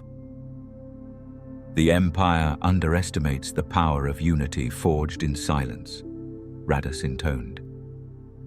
"We will become the tide they cannot stem." His image faded, leaving the council in resolute silence, unity binding them more tightly than any Senate vote ever had. As the asteroid's internal lights dimmed to signal midnight, emissaries slipped away in gravity skiffs, carrying encrypted orders back to worlds still under Imperial yoke. Some would vanish into the Outer Rim's hidden enclaves. Others would hide among core worlds' teeming masses, ready to strike when the moment was right. Each base, whether hollowed asteroids, derelict starliners, or remote moon caverns, became a node in a clandestine lattice, invisible, yet unbreakable. In the hush before dawn, Bail and Leia stood at the cavern's mouth, gazing out at the sweep of distant starfields. Leia's breath caught as she felt the forces stir, soft, almost imperceptible, like the first gust of a coming storm. Bail placed a gentle hand on her shoulder. "They call us rebels," he said, "but we are hope's custodians. From these hidden seeds, a galaxy-wide resistance will grow, and tyranny will find its throne besieged by unity's light." And so, as the triad of red suns climbed in distant skies, the seeds of rebellion were sown in the asteroid's icy heart. Promises of revolution whispered through frozen corridors, waiting to bloom across the stars. From tyranny's grip, a spark of rebellion ignites the stars. In the age of the Galactic Civil War, when rebellion's fragile spark ignited amidst starlit frost.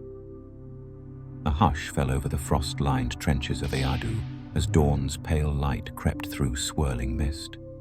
Each breath expelled by rebel operatives crystallized on their cold armor, drifting like fleeting specters before vanishing into the gray dawn. They huddled beside makeshift barricades carved from ice-scarred monoliths. eyes fixed on the distant horizon where Imperial star destroyers loomed like dark gods etched in steel. Among them moved Jyn Erso, her cloak dusted in frozen dew, boots crunching on frost-hardened earth.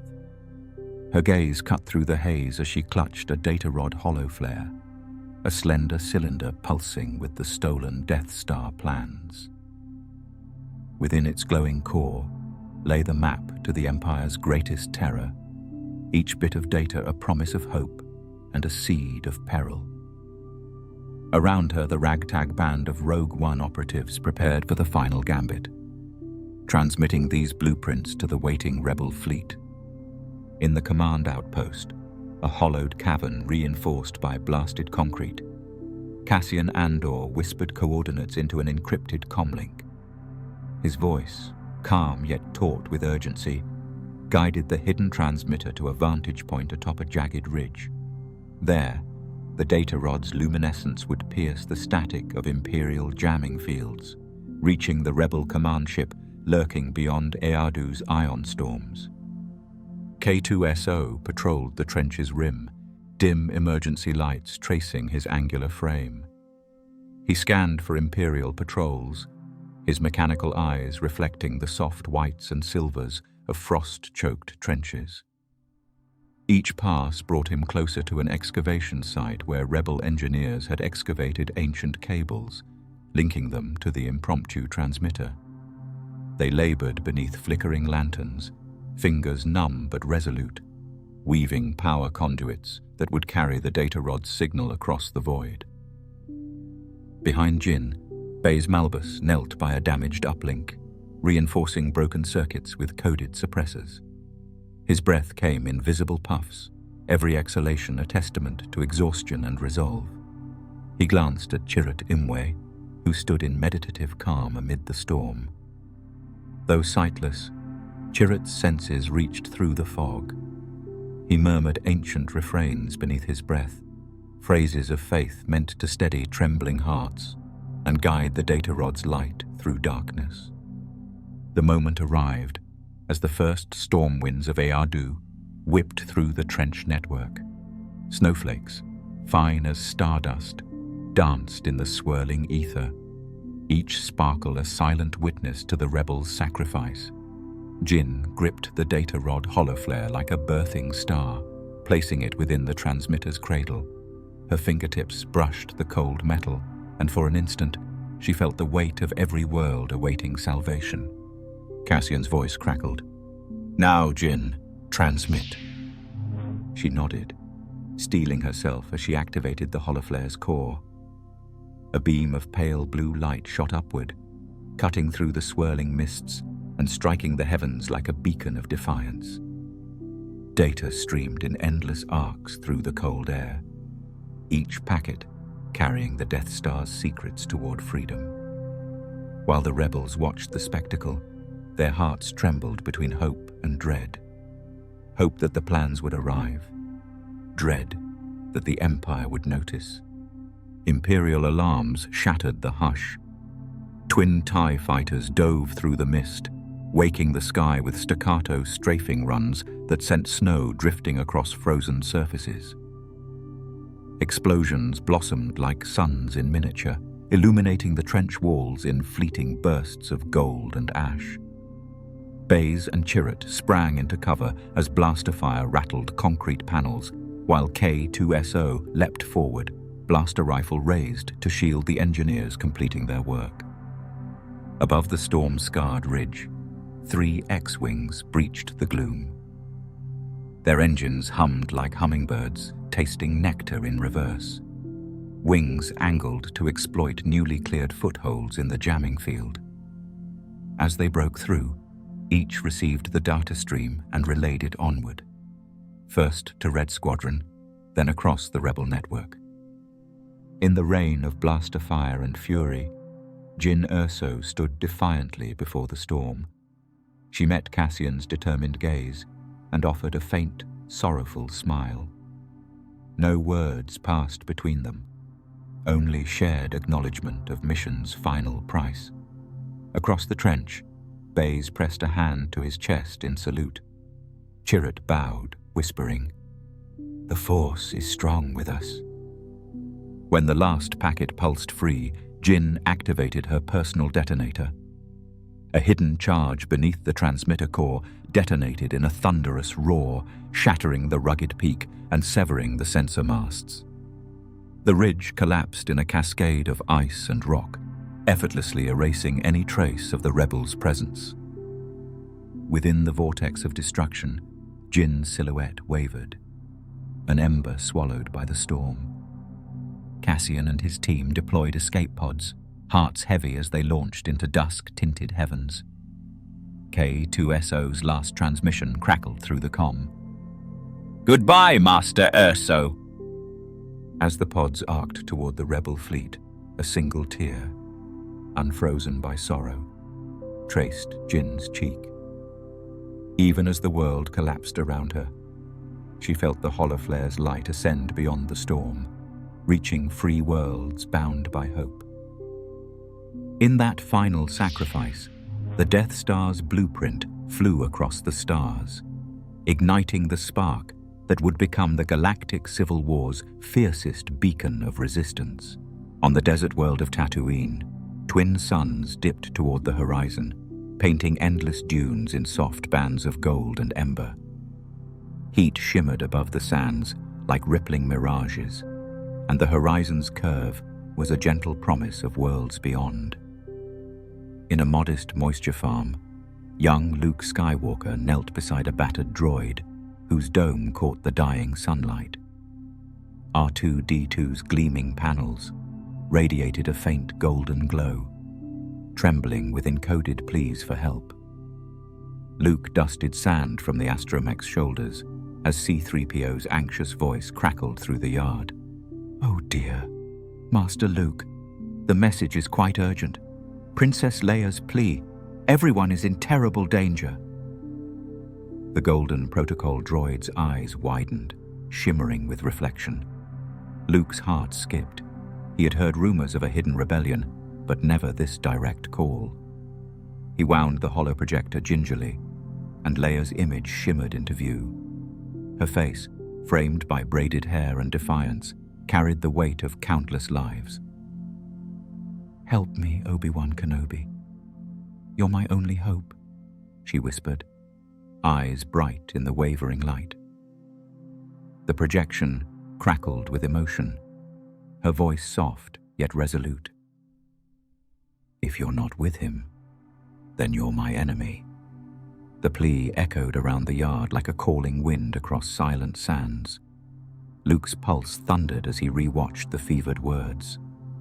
A stranger from Legends, Ben Kenobi, lingered in his mind like a half-remembered dream. His aunt and uncle's stern faces clouded his resolve, but the hologram's urgency burned in his blood. "Ben," Luke murmured, voice trembling with awe. "She trusts him, and I must find him." That night, as the twin suns sank and Tatooine's nightscape blossomed with silent stars, Luke crept into the cool shadows of the farm's fuel tanks. His footsteps were light on cracked concrete, every breath measured with purpose. Behind him, the soft hiss of a land speeder signaled departure. C-3PO followed, lamenting in staccato bursts about moisture farmer rules and life's uncertainties. R2-D2 whirred with jubilant beeps, eager for the journey ahead. Across the dunes, the galaxy's tapestry unfurled beneath shimmering stars. Each mile toward Mos Eisley's alleys felt like stepping deeper into legend. By daybreak, the speeder skidded into the cantina's rough-hewn courtyard, its battered engines dying with a mournful sigh. Merchants hawked exotic wares in battered stalls. Alien tongues wove through the smoky haze as patrons huddled over coolant mugs. Stormtroopers patrolled the outskirts, their armor cracking thunder under street lamps. Luke led the droids inside, eyes wide beneath the cantina's flickering neon signs. A jumble of creatures glared or gaped as they passed, the air thick with music and danger's promise. At a dimly lit corner table sat an old hermit wrapped in dusty robes. His lank white beard brushed his chest. His eyes glowed with quiet awareness. Obi-Wan Kenobi. "You've come," Kenobi rasped, voice thin as starlight. "I wondered when you would." His gaze flicked to the hollow rod clipped to Luke's belt. The message was clear, but the risk is greater still. The Empire's reach grows every day. Luke swallowed, remembering Leia's plea. She needs help. The rebellion needs help. Kenobi nodded, raising a bony hand. Then, help I shall give. He produced a slender lightsaber hilt and handed it to Luke, its weight a promise of destiny. "This belonged to your father. He was brave, and so are you. But you must learn the ways of the Force if you intend to stand against the Empire." At his side, R2-D2 chirped and projected schematics of the Death Star, the massive weapon's looming silhouette casting long shadows across the table. Luke's breath caught at the station's moon-devouring maw. "They plan to crush the rebellion with this," Kenobi said softly, voice heavy with warning. "Its secrets must reach our allies." As morning's first pale light filtered through honey-stained windows, Luke felt the weight of two suns rising, one in the sky and one within his own spirit. The twin burnished lights of R2-D2's whispering dome and Leia's fragile message had ignited a spark in his soul. He placed a hand on Kenobi's arm. "I'll do anything." Kenobi smiled, a hint of sadness in his glow. "Then let your journey begin." Outside, the cantina's din swelled, a universe unfurling in every note of alien laughter and distant engines. Luke stepped into the blinding morning, resolve firm as the desert's bedrock. Behind him, the twin suns rose together, their golden glow anointing a path of hope. The white horizon stretched endless beneath a pale, cloud-choked dawn, as towering metal silhouettes emerged like colossi from a glimmering sea of snow. At walkers, each standing taller than monolithic spires, trudged forward in locked formation, their armored plates gleaming with frost. Each cadence of their massive feet sent tremors rippling through the rebel base, echoing like distant thunder across the plains of Hoth. Within Echo Base's labyrinthine corridors, engineers and med droids raced against time. They guided wounded troopers on litters of insulated blankets, their breaths shallow beneath respirators as the base shuddered under distant impacts. Frost built in fine filigree over bulkhead edges. Red warning lights cast elongated halos across icy floors. Above, R5-D4's piped alerts pierced the hush. Walker approach vector increased by 32 degrees. Imminent breach threshold in 2 minutes. Commander Luke Skywalker, boots weighed down by insulated gaiters, rallied platoons of rebel troopers along the hangar galleries. Leaning into the wind that sang like hissing specters through vent grates, he shouted, "Defensive positions! Hold until our transports are clear!" Beside him, Captain Han Solo urged gunners to focus laser fire on advancing ankles of the walkers, aiming to cripple their support struts. Each shot whined off armored plating with hollow clangs, sending up spouts of ice shards. Above the blizzard's white roar, X-wings and snowspeeders darted between steaming geysers and improvised barricades. Their exhaust vents pulsed like breathing hearts, orange-tinged puffs mingling with swirling snow. Rebel pilots toggled tow cables, seeking the legendary harpoon strike to topple a walker's gate. "Yee-haw!" Wedge Antilles cried over comms as his spear snagged a walker's rear limb. Sparks and cables coiled around armored joints, and with a groan like iron torn, the behemoth staggered before collapsing into a frozen crater. Yet for every downed walker, 2 more pressed forward, crushing trenches into brittle ice.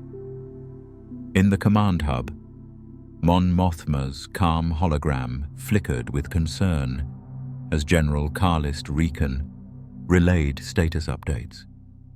"We'll need every transport ready in 10 minutes, he warned, voice steady despite the chaos. "Protocol is underway. Evacuate all non-combatants first, then we withdraw." A chorus of affirmative responses crackled through static as rebel commanders coordinated retreat. On the generator platforms, Tech Sergeant Sign patched auxiliary power lines, sweat matting her hair beneath fur-lined helmet.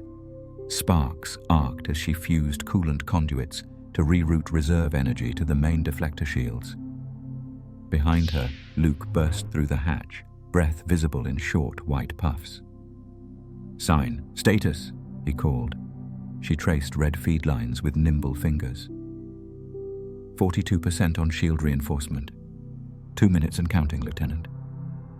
As the shield flickered between full glow and failing breath, AT-AT blasters found their mark. Seismic concussions rattled plating, sending microfractures ricocheting through corridor girders. The base groaned, metal against metal, then swallowed its own cries beneath collapsing panels. In the hangar's far end, Y-wings and transports loaded evacuees, their hulls rattling with each impact. Children shielded their ears. Pilots clasped hands in silent prayer as the hangar bay's blast doors slid shut with a resonant clang. Amid the turmoil, a lone snow speeder dashed across frozen ridges toward Echo Station's reactor core. Pilots Dak Rolter and Corran Horn wove through tracer fire, the speeder's ski-like runners carving silver grooves in the snow. Their mission: detonate seismic charges to delay Walker reinforcements. "Hold on!" Dak shouted as Horn initiated the charge sequence. The device's countdown dripped through comms. 3, 2... A blinding flash and a thunderous roar split the sky. The destabilized ice field fractured, swallowing half a Walker column in a chasm of steam and shards. But the delay was brief. As Walkers regained footing, transports lifted from the snowfields, engines roaring against freezing winds. Luke ushered the last group of mechanics aboard a battered GR-75, his eyes flicking skyward at the battered tunnel exit, where Imperial TIE interceptors sliced through low clouds in hunt of the fleeing convoy. "Clear launch vector!" he barked, firing his blaster at pursuing fighters, while escorting Y-wings provided cover fire. In the control tower, General Riken watched the final transport climb away into stormy skies. A lone tear froze on his cheek as he activated the self-destruct sequence. "Evacuate immediately," he commanded into open comm channels. Below him, the tower halls filled with frantic boots until the staircase sealed with a hiss. Moments later, the tower erupted in a blossoming inferno, its core shattering in a cascade of white-hot debris.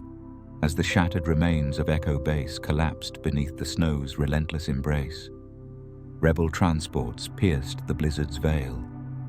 Each vessel, a cherishing shell for freedom's fragile embers.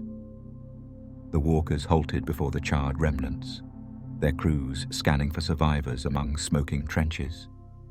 The Empire's might stood unchallenged across the white plains. Yet in the skies above, rebel fighters rallied beyond sensor range, scarred but unbroken. From the chilling heart of Hoth, the rebellion fled into the abyss of space, carrying with them wounded dreams and unwavering resolve. Though defeat had painted the plains in frozen ruin, the spark of hope remained, its faint glow stronger than any armored behemoth, in the still heart of Dagobah's mist-shrouded swamps, when the world itself seems to hold its breath. Mist curled like living ghosts between knotted roots and waterlogged stumps, each tendril clinging to the air with a soft hiss. Gnarled, Vine-draped trees arched overhead, their twisted branches weaving a vaulted canopy that filtered pale light into spectral patterns on the murky water below. Here, in this living labyrinth of moss and mist, Luke Skywalker found himself small and uncertain, his breaths shallow, footsteps muffled in the spongy earth. Master Yoda's diminutive form emerged from the haze, eyes bright beneath pointed ears. He moved with deliberate slowness, each step a lesson in presence. "Train you, I will," he rasped, voice echoing like wind through hollow trunks. "Lessons here, unlike any you have known." Luke swallowed, recalling the rebel base's frozen ruin and the burden of hope that now fell upon his shoulders. If he failed, the Empire's darkness would spread, unchallenged.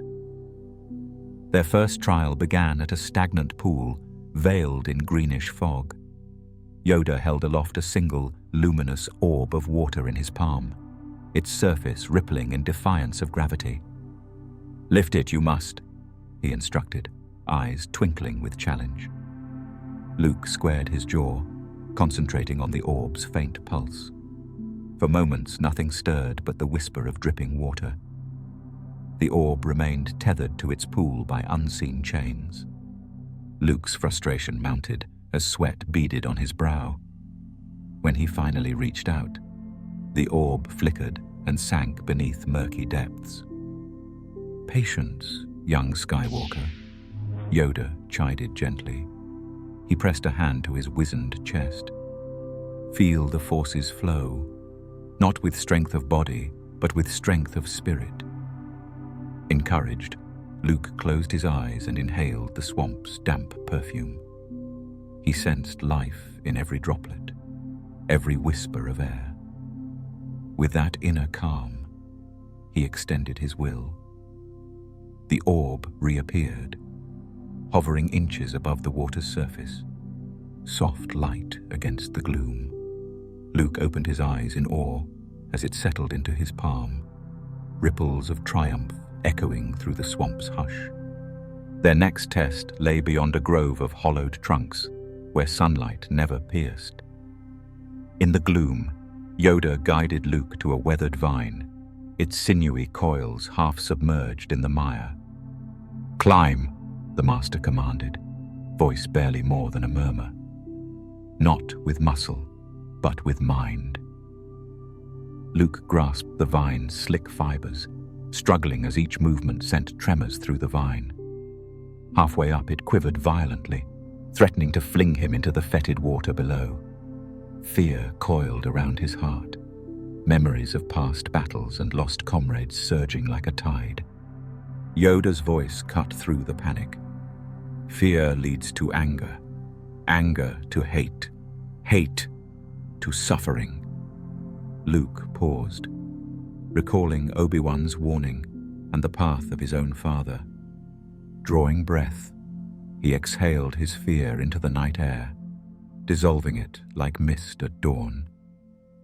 The vine stilled at his touch, roots anchoring deeper. Calm restored, he climbed slowly, each handhold a meditation in trust. Trust in the Force, trust in himself. When he dropped lightly onto solid ground, Yoda nodded, satisfaction shining in his ancient eyes. The final trial awaited at the heart of the swamp, a yawning sinkhole surrounded by rotten boards, once a dilapidated hut that had collapsed long ago. Inside, a faint blue glow pulsed beneath slime-coated beams. "Face yourself. You must," Yoda said, stepping back into shadow. Luke approached the glow, heart pounding. Beneath foul water, he glimpsed his reflection, but it rippled into the visage of Darth Vader, mask and respirator gleaming with malevolent intent. The water boiled as Vader's form rose, lightsaber ignited in chilling red. Luke ignited his green blade, tension crackling in the damp air. The reflection avatar lunged, each strike a storm of accusation and blame. Vader's sabers lashed, each blow threatening to shatter Luke's resolve. With every parry, Luke felt his self-doubt flare, the fear that he too might succumb to darkness. Sweat and swamp water mingled on his skin as he fought not just an image, but his inner turmoil. In a moment of desperation, Luke backed away, breath ragged. The reflection Vader pressed forward, relentless. Then Yoda's voice rang clear. "Confront your fear. You must. In light and shadow both, you stand." Luke closed his eyes, centering himself in the Force's embrace. He saw his own face in the reflection, not as Vader's dark echo, but as his own flickering spark of hope. Igniting a burst of calm courage, he advanced, his blade meeting Vader's in a shower of sparks that stilled the swamp's oppressive gloom. The reflection dissolved into ripples of water and mist. Luke opened his eyes to find himself alone, saber casting soft green light across mossy beams. Yoda emerged once more, a proud smile beneath his wrinkles. "Ready, you are," he said softly. "The path ahead, long and arduous still is, but in you, hope I see." As dawn's first pale rays filtered through the swamp canopy, Luke Skywalker knelt beside the sinkhole, staff in hand and spirit renewed. His trials on Dagobah had forged a deeper bond with the Force, one tempered by self-trust and clarity. Though the Emperor's shadow still loomed, Luke now carried a light unbroken by fear. In the twilight of the Galactic Civil War, beneath the towering canopies of Endor's forest moon, destiny prepared its final, delicate dance. Soft beams of golden sunlight filtered through immense redwood trunks, dust motes drifting like silent specters in the shimmering haze. Beneath this verdant cathedral, the rebel strike team huddled, breaths hushed beneath helmets and cloaks of forest green. C-3PO's polished plating gleamed dully in the dappled light as he recited protocols, his metallic voice quivering against the symphony of chirping birds and rustling leaves. Every footfall echoed muted through the undergrowth, an almost reverent hush settling over the slowing heartbeat of war. Leia Organa pressed a gloved hand against the rough bark of an ancient redwood, feeling its deep pulse as if it were the living essence of Endor itself. "Proceed with caution," she whispered, voice barely above a breath. Beside her, Han Solo offered a reassuring nod, rolling his shoulders beneath the weight of blaster and purpose. In the distance, green tracer fire arced between tangled branches as stormtroopers patrolled along dendritic paths, silent sentinels of an empire perched precariously on the brink of its own undoing. At the forest's edge, a low hum began to swell, a chorus unlike any other, resonant and melodic. Small, furry forms emerged, stepping gingerly into the clearing. Ewoks, eyes bright with curious flame. Their woven spears and crude traps spoke of fierce loyalty to their home. Wicket W. Warwick, the bold young scout, tilted his head, assessing the strangers with cautious trust. In that fragile moment, two worlds converged, rebel and native, bound by a shared yearning for freedom. Night fell swiftly, and the forest transformed under a violet sky, studded with distant stars. The Ewoks guided the rebels along hidden trails, past camouflaged pits and snare lines that would trap the Empire's mightiest war machines. Leia watched in quiet awe as primitive ingenuity met advanced strategy, each snare a testament to Endor's indomitable spirit. She realized then that hope was not solely born of starships and sabers, but also of the simple courage found in the smallest of hearts. Meanwhile, High above the forest canopy, the Death Star too loomed, a gleaming orb of tyranny suspended in the void. Emperor Palpatine's cruel laughter echoed through comms, hidden deep within the forest bunkers, promising the final eradication of the Rebel Alliance. Below, Luke Skywalker stood at the edge of a simple wooden bridge, his green lightsaber unlit at his side. Here, he would confront the true war raging within his own soul. The Empress of Shadow emerged as Darth Vader, ebony armor gleaming like a fallen star. His crimson blade ignited with a hiss, illuminating the bridge in bloody light. Luke's shoulders squared. "Father," he said softly, voice tinged with both sorrow and resolve. Each word hung between them like fragile glass. "I know there is still good in you." Vader's respirator rasped in response, a mechanical heartbeat pulsing through the tension-soaked clearing.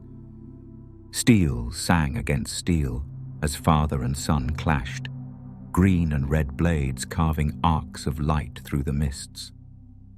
With every parry, Luke felt the weight of his lineage, the triumphs of Anakin's heroism, and the abyss of his betrayals. His breath steadied, drawing on the tranquility of the forest around him, on the steadfast loyalty of the Ewoks, the courage of his friends, the unyielding hope carried by the rebel fleet overhead. As their duel reached its crescendo, Palpatine's malignant voice crackled in Luke's ear, urging him to strike down the Sith and take his place at the Emperor's side. But Luke's heart cleaved in two, torn between the allure of power and the promise of redemption. In one final desperate moment, he lowered his blade. "Never!" he breathed. "I will never turn to the dark side." Enraged, Vader raised his lightsaber to deliver the killing blow. But in that flicker of hesitation, the son of Anakin Skywalker re-emerged. With a roar born of paternal love and regret, Vader seized his master, casting Palpatine into the abyss of the reactor shaft.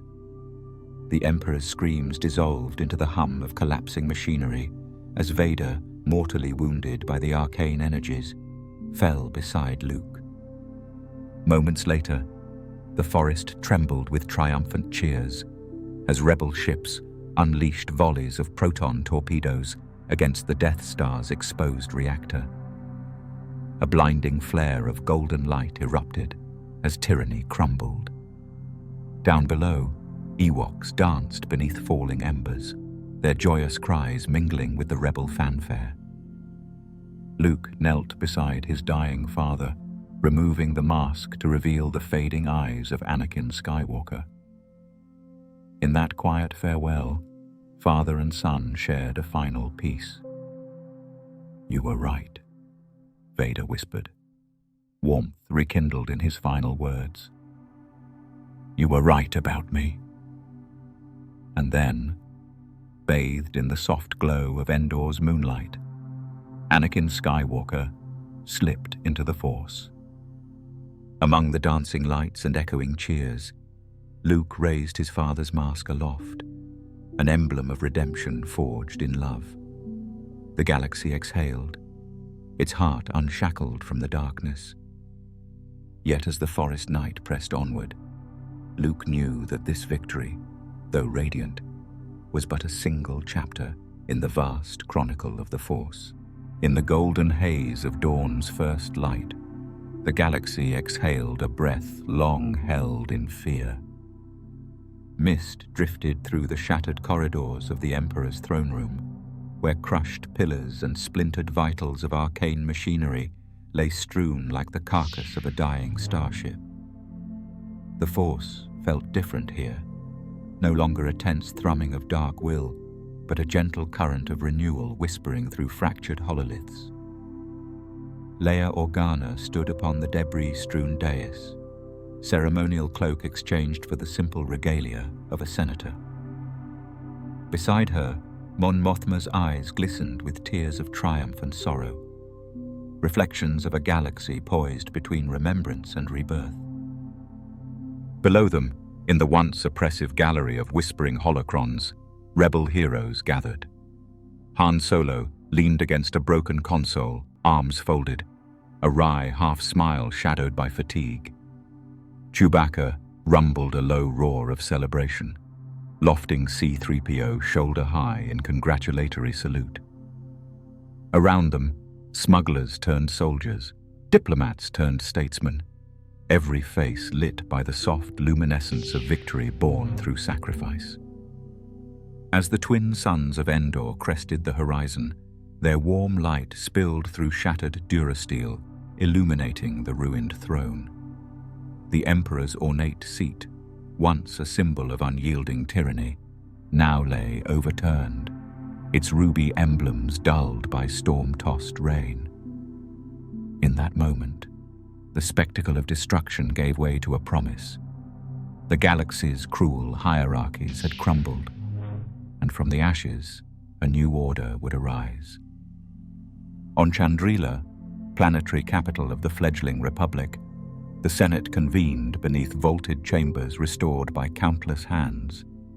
Senators from every world, formerly bound by fear and subjugation, gathered in solidarity.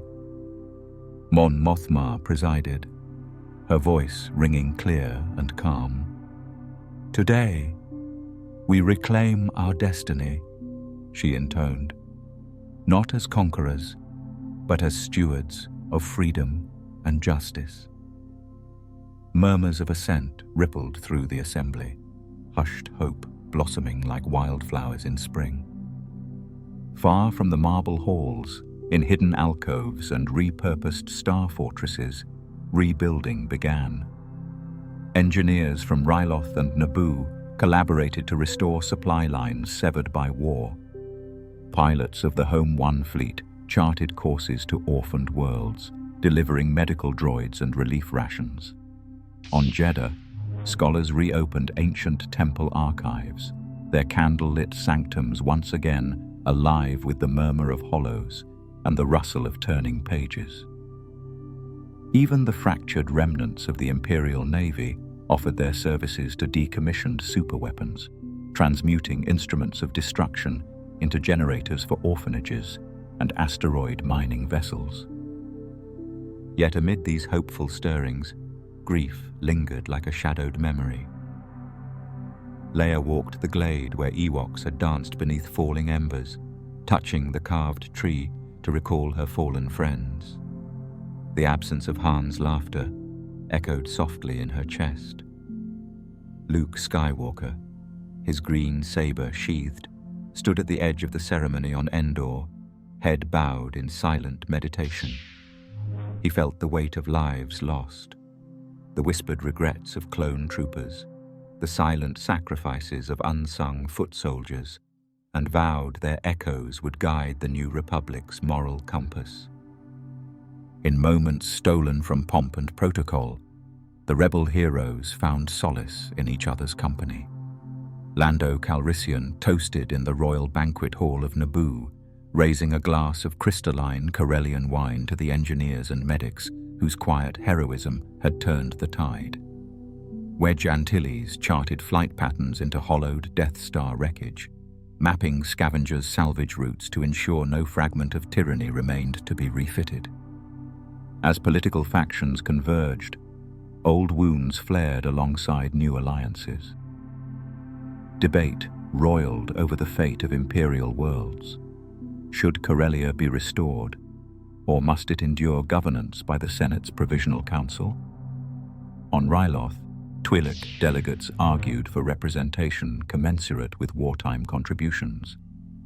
Mon Mothma brokered fragile compromises, her gentle voice guiding rancor toward unity. In these halls, the practice of democracy felt as delicate and vital as the sunlight dancing on polished floors. Night fell on the burgeoning capital, and with it came a ceremony of remembrance. Leia lit a single white flame in the Hall of Heroes, a torch to honor those who had given all. One by one, names echoed through the vaulted chamber. rebel pilots, ground troops, covert operatives, and Wookiee warriors. Each name carried a ripple of silence, a testament to sacrifice woven into the galaxy's new dawn. When the final ember flickered, Luke stepped forward, offering a vow to the Force itself. By their sacrifice, we renew our hope. By their memory, we guard against darkness yet to come. The gathered Senate and rebel leaders joined in a soft chorus of agreement, voices melding into a lullaby of promise. Dawn's first true light bathed the Senate spire in gold. Outside, citizens of Coruscant spilled into the streets, banners fluttering, children lifting their eyes to the sky once heavy with oppression. In every heart, the promise of the new republic stirred, a fragile bloom destined to grow deep roots in freedom's soil. In the aftermath of Endor's triumph, as the galaxy exhaled its first breaths of freedom, the silent corridors of power echoed with whispers of unrest and opportunity. Rogue cells of former rebel fighters, emboldened by victory, yet wary of centralized authority, slipped through the starfields on battered Y-wings and modified freighters. They carried secret transmissions, encrypted coordinates for rendezvous deep in uncharted sectors, where whispered plans for local governance bubbled beneath the surface of galactic politics. Leia Organa navigated these hidden networks with a diplomat's grace and a warrior's resolve. Clad in the simple robes of a senator rather than Battle of Endor fatigues, she traversed glittering spires of Coruscant and the dusty bazaars of Kessel alike, her every step watched by Imperial remnants hiding in plain sight. In darkened cantinas on Ord Mantell, she brokered truces between ex-Imperial officers and freed planetary governors, her silver-streaked hair a banner of hope that even the most jaded warlords could not ignore. Beneath endless starfields, silent cruisers glided like ghosts through the void. Former Imperial ISDs, now stripped of their logos and repainted in the New Republic's emblem, served as mobile council chambers, where local resistance leaders took oaths of office and drafted charters for self-rule. On Chandrila, dust-swept plazas filled with cheering crowds as governors-elect pledged to uphold justice, their voices carrying across the arches of ceremonial halls, rebuilt after centuries of imperial neglect. Yet out beyond the core worlds, pockets of fanaticism still lingered. On Dathomir, Night Sister covens denied the New Republic's authority, practicing dark rituals beneath red moons to reclaim long-lost magics. In the Outer Rim's Anoat sector, crime syndicates absorbed scattered stormtroopers, forging uneasy alliances of convenience. Leia's envoy to the sector, General Crix Madine, negotiated a tenuous ceasefire with Black Sun delegates aboard the star freighter Shadow of the Maw, an accord so fragile it depended on half-truths and honor among thieves. Meanwhile, Han Solo and Chewbacca led a flotilla of Corellian merchants turned relief pilots, hauling food, medicine, and construction droids to worlds scarred by war. On Ryloth's poisoned sands, Han watched as village elders gathered beneath canvas shelters, distributing rations that Chewie had toasted in his own guttural baritone. "We're doing good," Han murmured, fingers brushing the sight of his DL-44, a reminder that sometimes diplomacy wore a blaster's shape. Amid these swirling currents, Luke Skywalker embarked on a journey of his own. Guided by the Force's subtle murmur, he sought out isolated enclaves of Force-sensitive initiates, descendants of Jedi survivors who had hidden their talents for decades. On the moon of Dantooine, he found a hidden grove where a small cadre of novices meditated beneath crystal-clear waterfalls. Luke's presence renewed their faith. He taught them to attune their hearts to the Force's harmonies, to dissolve the lines between self and cosmos. In return, they mapped sacred ley lines that traced the galaxy's energetic veins, data that Luke would carry back to the nascent Jedi Council in Coruscant's High Tower. Back on Coruscant, Leia convened the first session of the Senate's Special Reconciliation Committee. Delegates from former Imperial worlds, Naboo, Sullust, and Corellia, spoke of lingering resentments and the need for reparations. Leia listened as Ambassador Cor Seller of Sullust recounted lost families and shattered estates. With measured compassion, Leia proposed a fund harvested from Imperial warship decommissioning fees, credits to rebuild infrastructure and restore cultural heritage sites.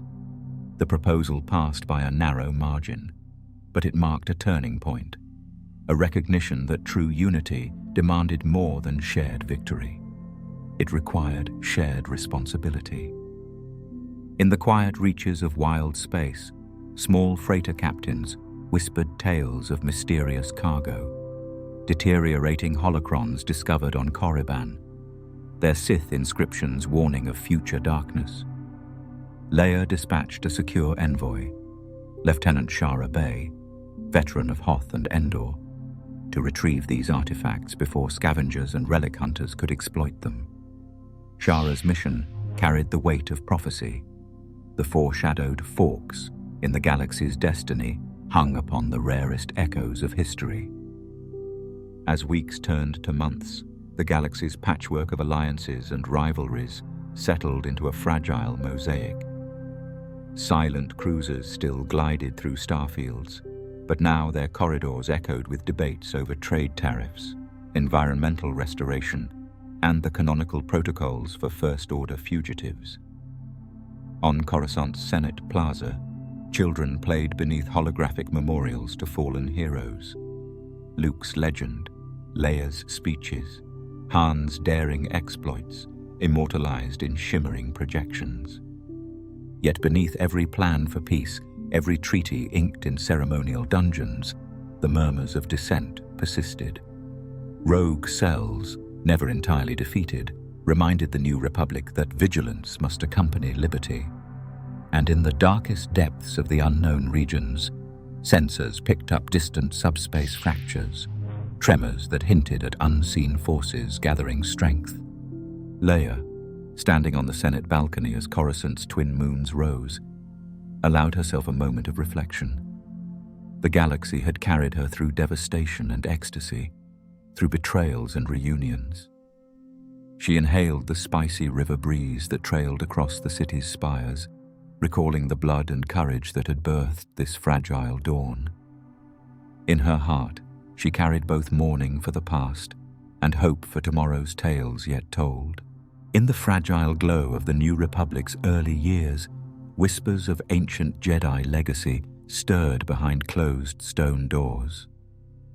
Moonlight filtered through broken spires of an old temple on Ossus, casting pale avenues of silver across the moss-clad floor.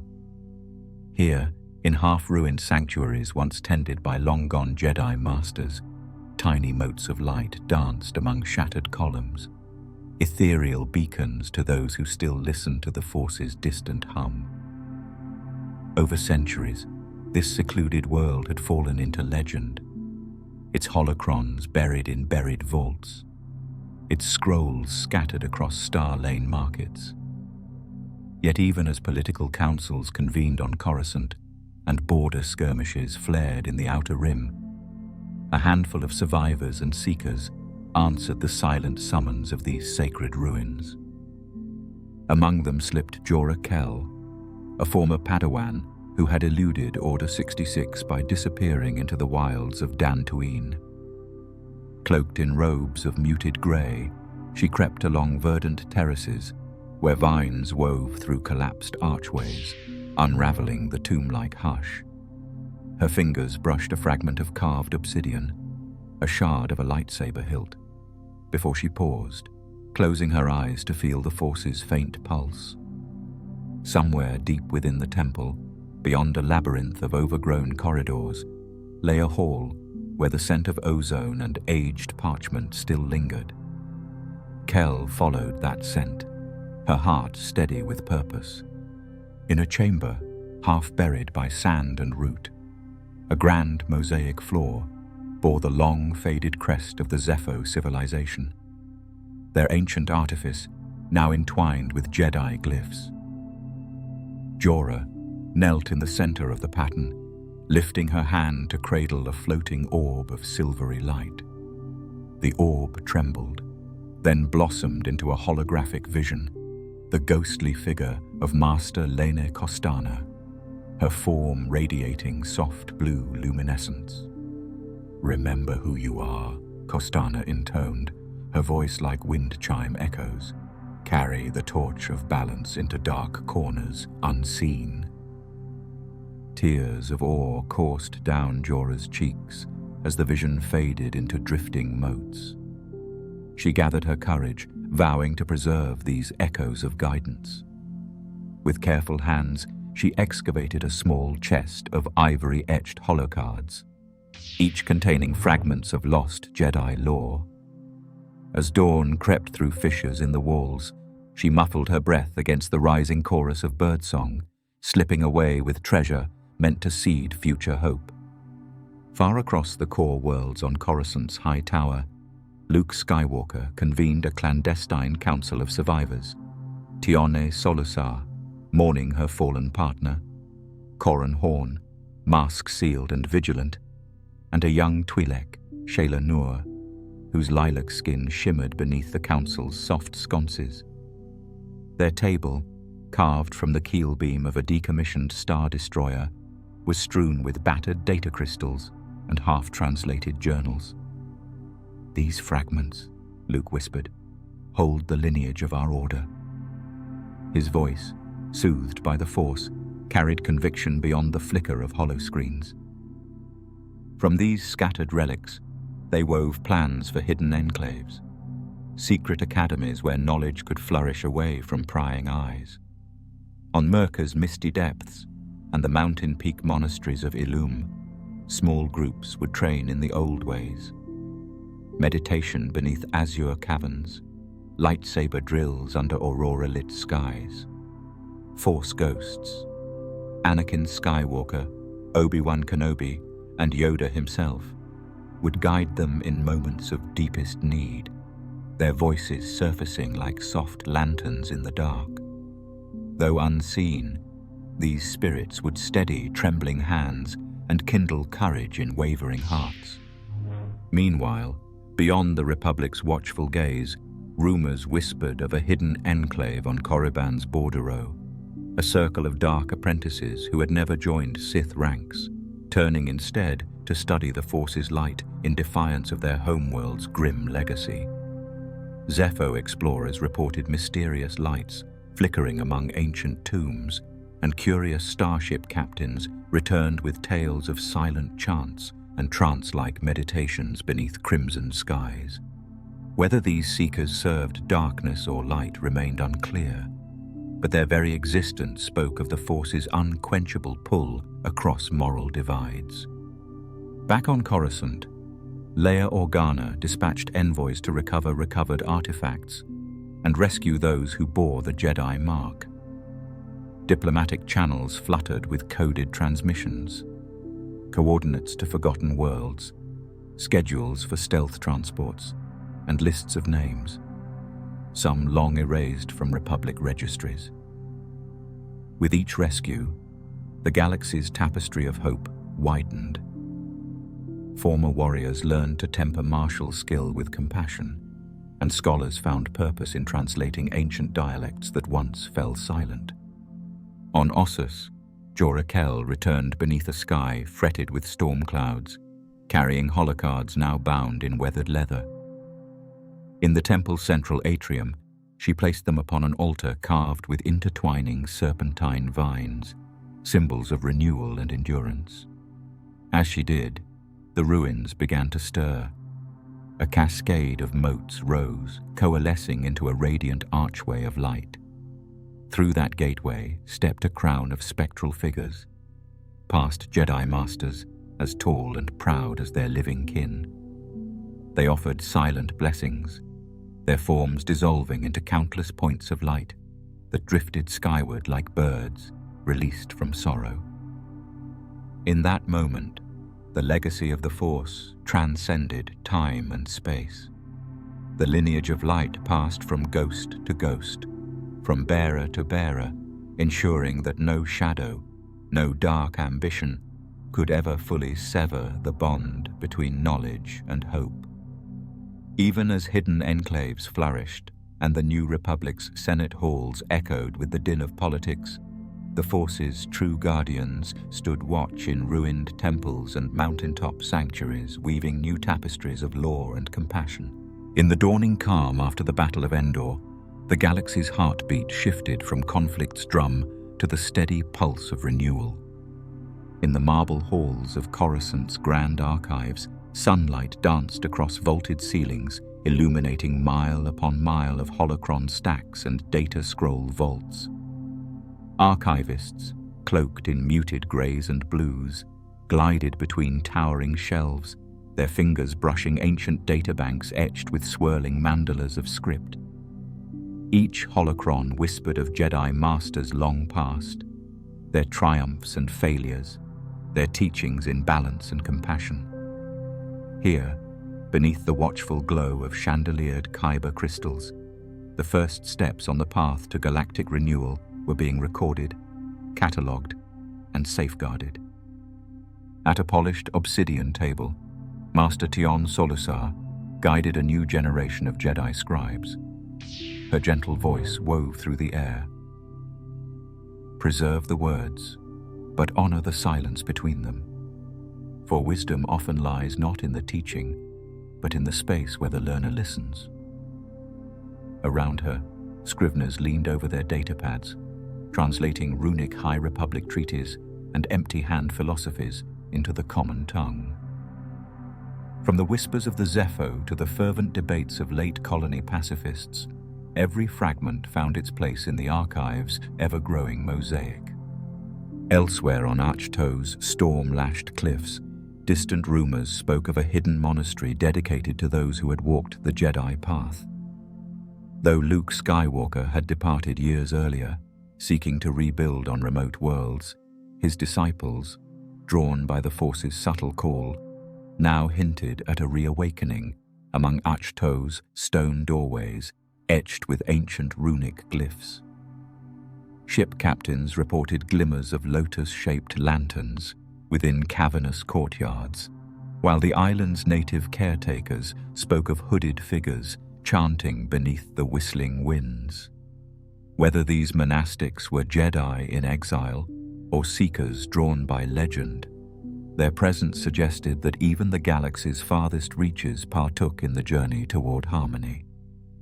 Back on Coruscant, diplomatic conclaves assembled in the Senate's dome of crystal filaments. Mon Mothma presided over the first formal peace accords between former Imperial sectors and the New Republic. She opened the session with measured grace. We gather not to judge, but to heal. Our bonds were shattered by war. Now we forge them anew through trust and shared purpose. Each accord bore the seal of planetary governors and rebel commanders alike, demonstrating that the dream of unity had transcended the gulf of betrayal. Delegates from Quat and Fondor, once the Empire's shipwrights, pledged to repurpose Star Destroyer yards for refugee transports and medical frigates. Representatives of Lothal offered to convert AT-AT assembly lines into mobile art collectives and schools. Even nostalgia cabins, where stormtroopers had once drilled in formation, became open-air forums for veterans to share stories of redemption, their voices carrying across plazas rebuilt from war-scarred stones. In the archive's subterranean levels, a secret project advanced under Master Solusar's watchful eye. The Codex of Hope. This living manuscript merged Jedi ethical treatises with the testimonies of war refugees, voices once silenced by fear. Engineers embedded the Codex's holographic pages within a lattice of kyber-infused transistors, ensuring it could survive both time and shadow. At its heart, lay a simple phrase: "From suffering, we learn. Through sharing, we heal." Meanwhile, on Yavin 4's jungle moon, a flotilla of old Mon Calamari cruisers, refitted as mobile libraries, glided between hidden settlements, distributing archival replicas and peace accord scrolls to systems lacking Republic infrastructure. Librarians, once rebel intelligence officers, now guided children through holographic holotomes that recounted the history of the Clone Wars, Order 66, and the galaxy's resurrection. Each story was couched in a gentle lesson, that even in the depths of despair, sparks of hope endure. On remote desert worlds, caravans of archivists traveled from city to settlement, setting up pop-up data hubs beneath sand-blown arches.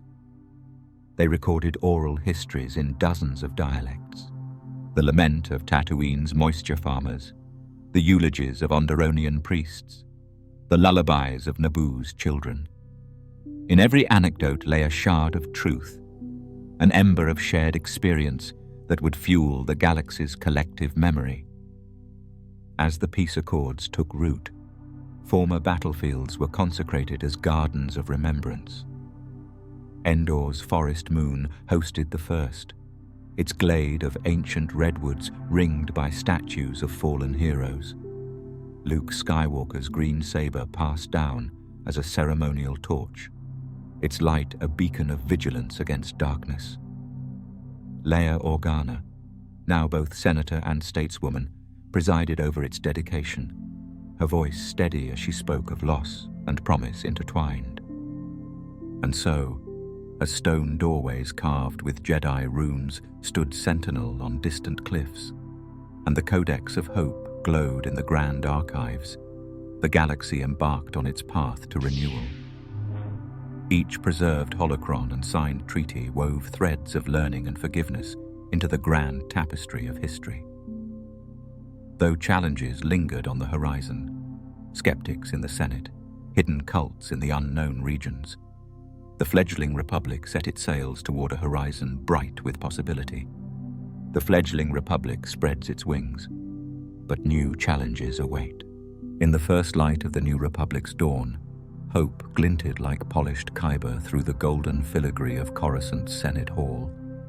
Senators gathered beneath soaring arches of translucent magnolite, where morning rays filtered through multifaceted lenses to cast prismatic patterns across marble floors.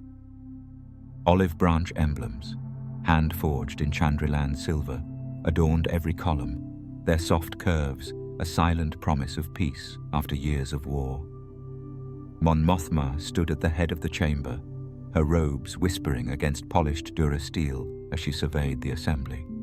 In her eyes lay the calm resolve of a leader who had weathered both betrayal and triumph, now entrusted with guiding a fractured galaxy toward renewal. Today, Mothma's voice rang clear as ambient mists swirled along the chamber's edges.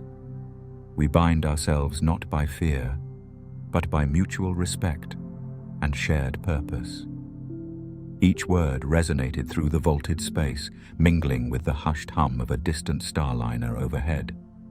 Around her, representatives from worlds scarred by conflict, Wookiee chieftains, Twi'lek delegates, and Corellian councillors, nodded in measured assent. Even former Imperial governors, their midnight uniforms now replaced with modest tunics, bore expressions of guarded optimism. Outside, solo pilots slipped between spired high-rises, dispatching holocom messages to frontier systems eager for guidance. On Chandrila, Mothma's homeworld, construction crews erected the first monuments to the Treaty of Chandrila, twin pillars engraved with the signatures of rebel leaders and imperial defectors alike. As artisans etched the final flourish of Mon Mothma's emblem, a stylized dove cradled by laurel leaves, the treaty itself was hailed as the cornerstone of galactic governance. In the weeks that followed, the Aftermath trilogy, canonically chronicling the galaxy's rebirth, became required reading within Senate academies.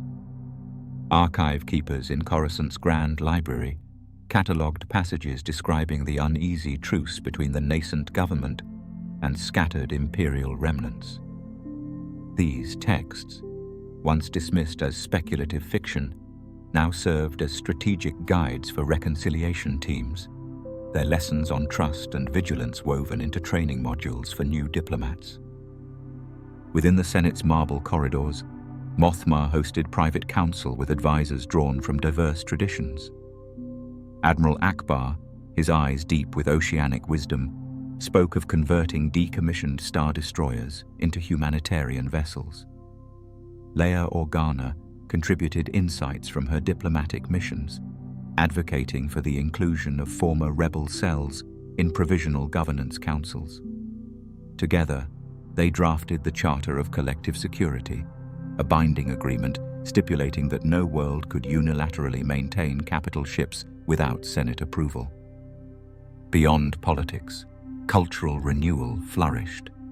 The arts blossomed in repurposed imperial theaters, where symphonies once composed for triumphal marches now performed elegies for the fallen. On Naboo, architects restored the Theed Palace's gardens, planting olive trees alongside ceremonial blooms imported from Chandrila. Each sapling bore a copper tag inscribed with a name, once of a fallen hero, now of a new citizen, symbolizing rebirth rooted in remembrance. Yet the path to stability was fraught with challenges. Scattered imperial warlords tested border defenses, launching raids on isolated colonies. In response, the Senate authorized Republic Rangers, fighters drawn from veterans across the Alliance, to patrol hyperspace lanes. These squadrons, flying repainted T-65 X-Wings adorned with olive branch insignia, escorted vital convoys of food and medical supplies to beleaguered systems. Amid these trials, Mon Mothma journeyed to worlds far from Coruscant's glow. On Sullust's volcanic plains, she mediated disputes between miners and city dwellers over resource allocation. In the crystal-chilled halls of Vandor 1's research stations, she met with climate engineers working to reverse ecological damage wrought by orbital bombardments. At every turn, her presence embodied the treaty's spirit, that no crisis, political or environmental, could be faced alone.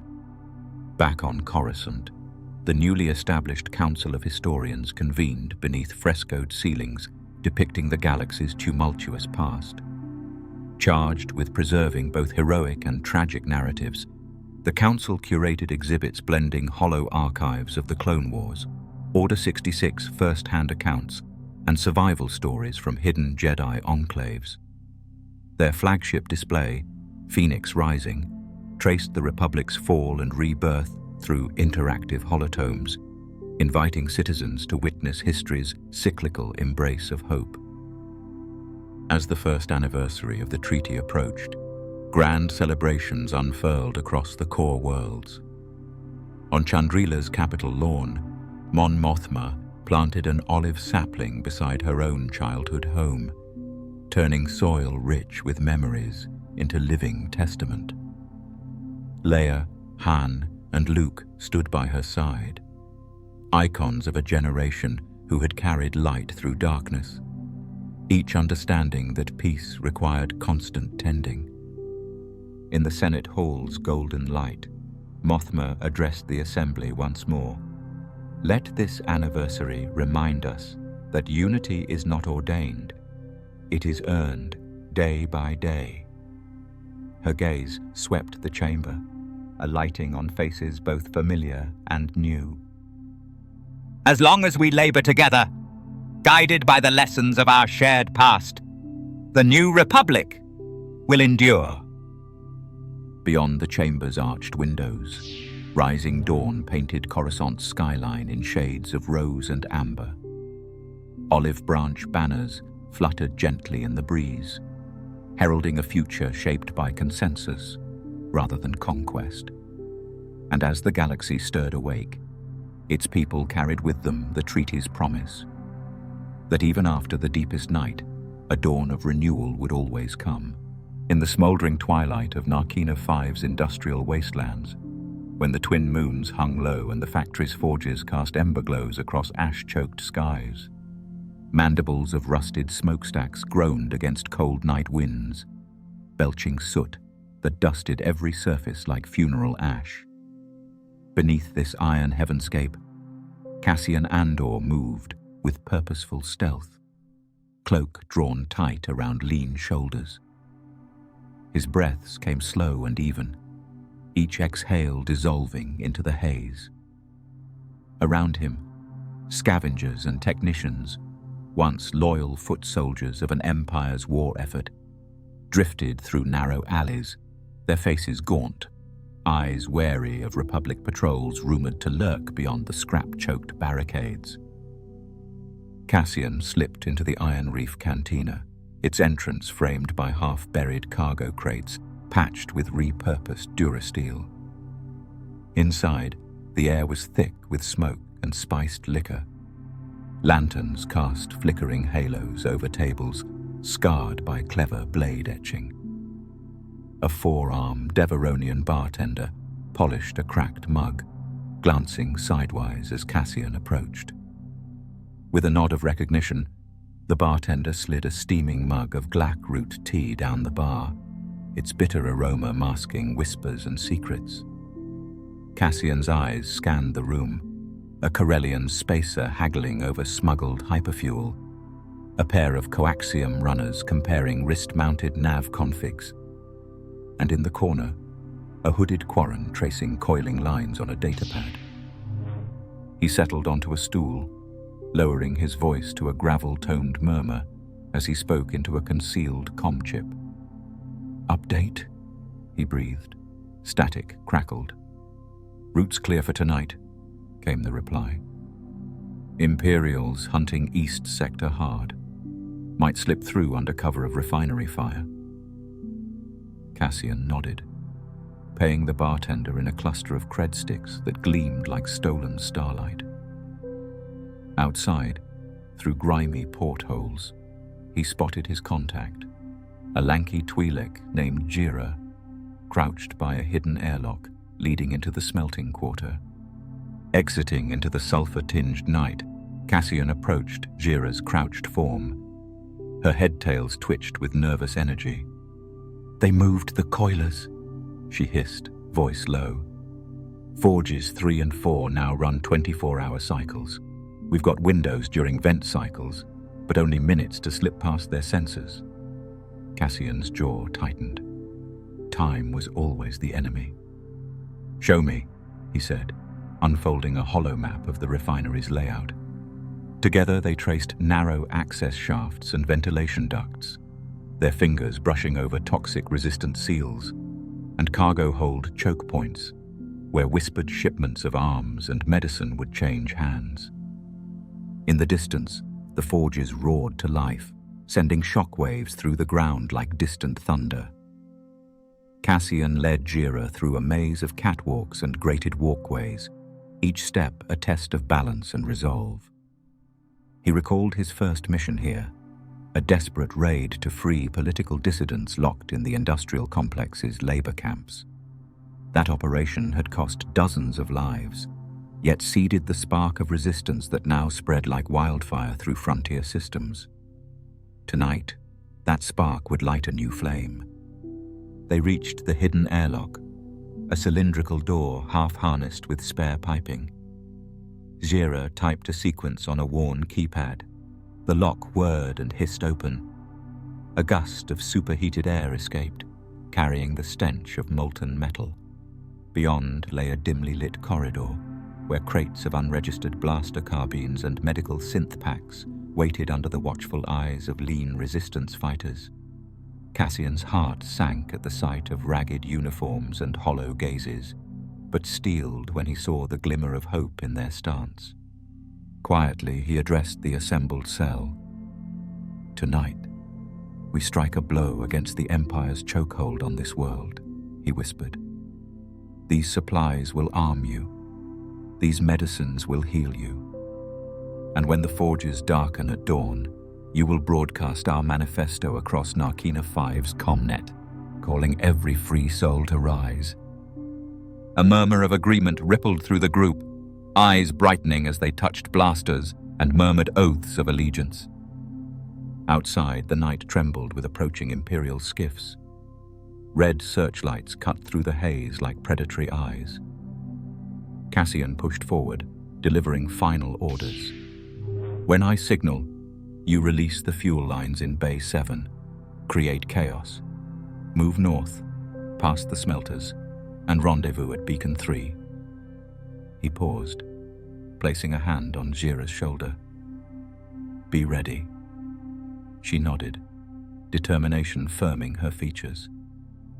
Drawing his own concealed carbine, Cassian slipped back into the ventilation shaft, ascending toward the central control hub. He moved like a shadow, each climb a testament to the training instilled in him by rogue operatives across the galaxy. Reaching the hatch above the command floor, he cracked it open and dropped silently onto the grated walkway. Below, Imperial officers barked orders, unaware of the storm about to engulf them. Cassian ignited his charge, an EMP pulse set to scatter sensor arrays, and leapt into action. Sparks flew as the corridor plunged into darkness, alarms wailing in concert with the howling wind outside. In the ensuing pandemonium, resistance fighters swarmed the control hub, seizing consoles and freeing imprisoned workers. Smoke and flame painted the skies beyond, a crimson dawn heralding rebellion's next chapter. As Cassian slipped away into the night, the refinery's forges dimmed, and the world beyond trembled with the promise of uprising. In that moment, he knew the spark of Andor had ignited, and nothing would ever be the same. In the era of a fledgling New Republic's quiet frontiers, the clang of Beskar on Beskar sang under twin moons. Soft beams of silver starlight glinted on Din Djarin's armored pauldrons as he stood sentinel atop a sandstone outcropping. Below him, the child, Grogu, huddled in a woven sling, eyes wide with curiosity at desert winds that whispered through rust-red canyons. The night air carried a faint hum, part star breeze and part distant engines. But around this pair, silence reigned, a protective cocoon woven by Beskar's steadfast resilience. Djarin inhaled, the subtle hiss of his helmet's filtration a reminder of both purpose and vigilance. Across the canyon floor, distant campfires wavered like fireflies caught in cosmic drift. Word had spread of protectors robed in crimson and steel. Wielders of ancient lore hinted to mirror the old Jedi mythos. Din's path led him now to meet those echoes, for he sensed that Grogu's fate entwined with whispers of Force wielders emerging beyond known space. Somewhere amid these ruins lay a hidden enclave, guardians of scripted runes on monolithic stones. Stepping into the labyrinth of rocky spines, Djarin guided Grogu close. Each footfall fell soft as a heartbeat, grains of sand shifting beneath stout boots. Lanterns emerged in the darkness, cracked, glass globes hung by fraying cords. As they passed, masked figures slipped into shadows. Djarin's focus sharpened. This was no ordinary gathering. Shields of Beskar plate reflected coming torches, logos carved in lacquered bone, signifying a creed older than any New Republic sanction. A low murmur rose as they approached a stone doorway etched with swirling glyphs. Moonlight revealed a mosaic of star seraphs and twin sabers entwined by vines. Djarin pressed his right gauntlet to the rock, feeling an almost electrical tingle. The glyphs pulsed beneath his touch, ancient mechanisms unlocking with a gentle grind. The jam shifted, revealing a chamber lit by softly glowing crystals embedded in cracked walls, turquoise and amethyst hues casting ethereal rays. Inside, robed figures stood in a semicircle around a central dais, Their voices rose in chant, harmonies resonating like distant thunder. Djarin watched as Grogu stirred, drawn to the crystalline light. One figure stepped forward, hood thrown back to reveal silver-streaked hair and eyes reflecting starlight. "Child of the Force," she intoned, voice a breeze among dunes. "Thou art not alone." Her words echoed through the chamber, rippling across the assembled Sentinel order. Djarin's hand rested on his rifle's grip, unsure whether to stand guard or kneel in solidarity. The woman, his elders called her matriarch, extended a slender hand. Grogu pressed forward, small fingers brushing her robes. A gentle glow pulsed from the crystals as they responded to Grogu's presence. The matriarch guided the child to the dais, cooing softly in an ancient tongue that felt like memory reborn. Din knelt beside his charge, feeling the hum of the Force swirl through the chamber. The gathered order, outsiders united by destiny, bows of respect. They chanted tales of the founding days, of watchers who bridged light and shadow, forging paths beyond the Jedi and their fall. Grogu's green eyes reflected the carvings inscribed upon the dais, twin dragons intertwined, circling a single seedling of crystal. In that hallowed space, Din realized the true breadth of his creed. Protection was not merely martial might, but guardianship of nascent hope. The founder's mythos spoke of unity, steel and spirit interwoven by trust. And here, beneath twin moons, Din and child took their place among new kin, protectors and protégés bound by shared oath. When the chant ended, torches dimmed, and the matriarch fastened a small emblem, an entwined saber and sigil of Beskar, to Djarin's pauldron. Grogu reached out, touching the emblem as if blessing its promise. In that silent vow, new family forged beyond blood, beyond creed.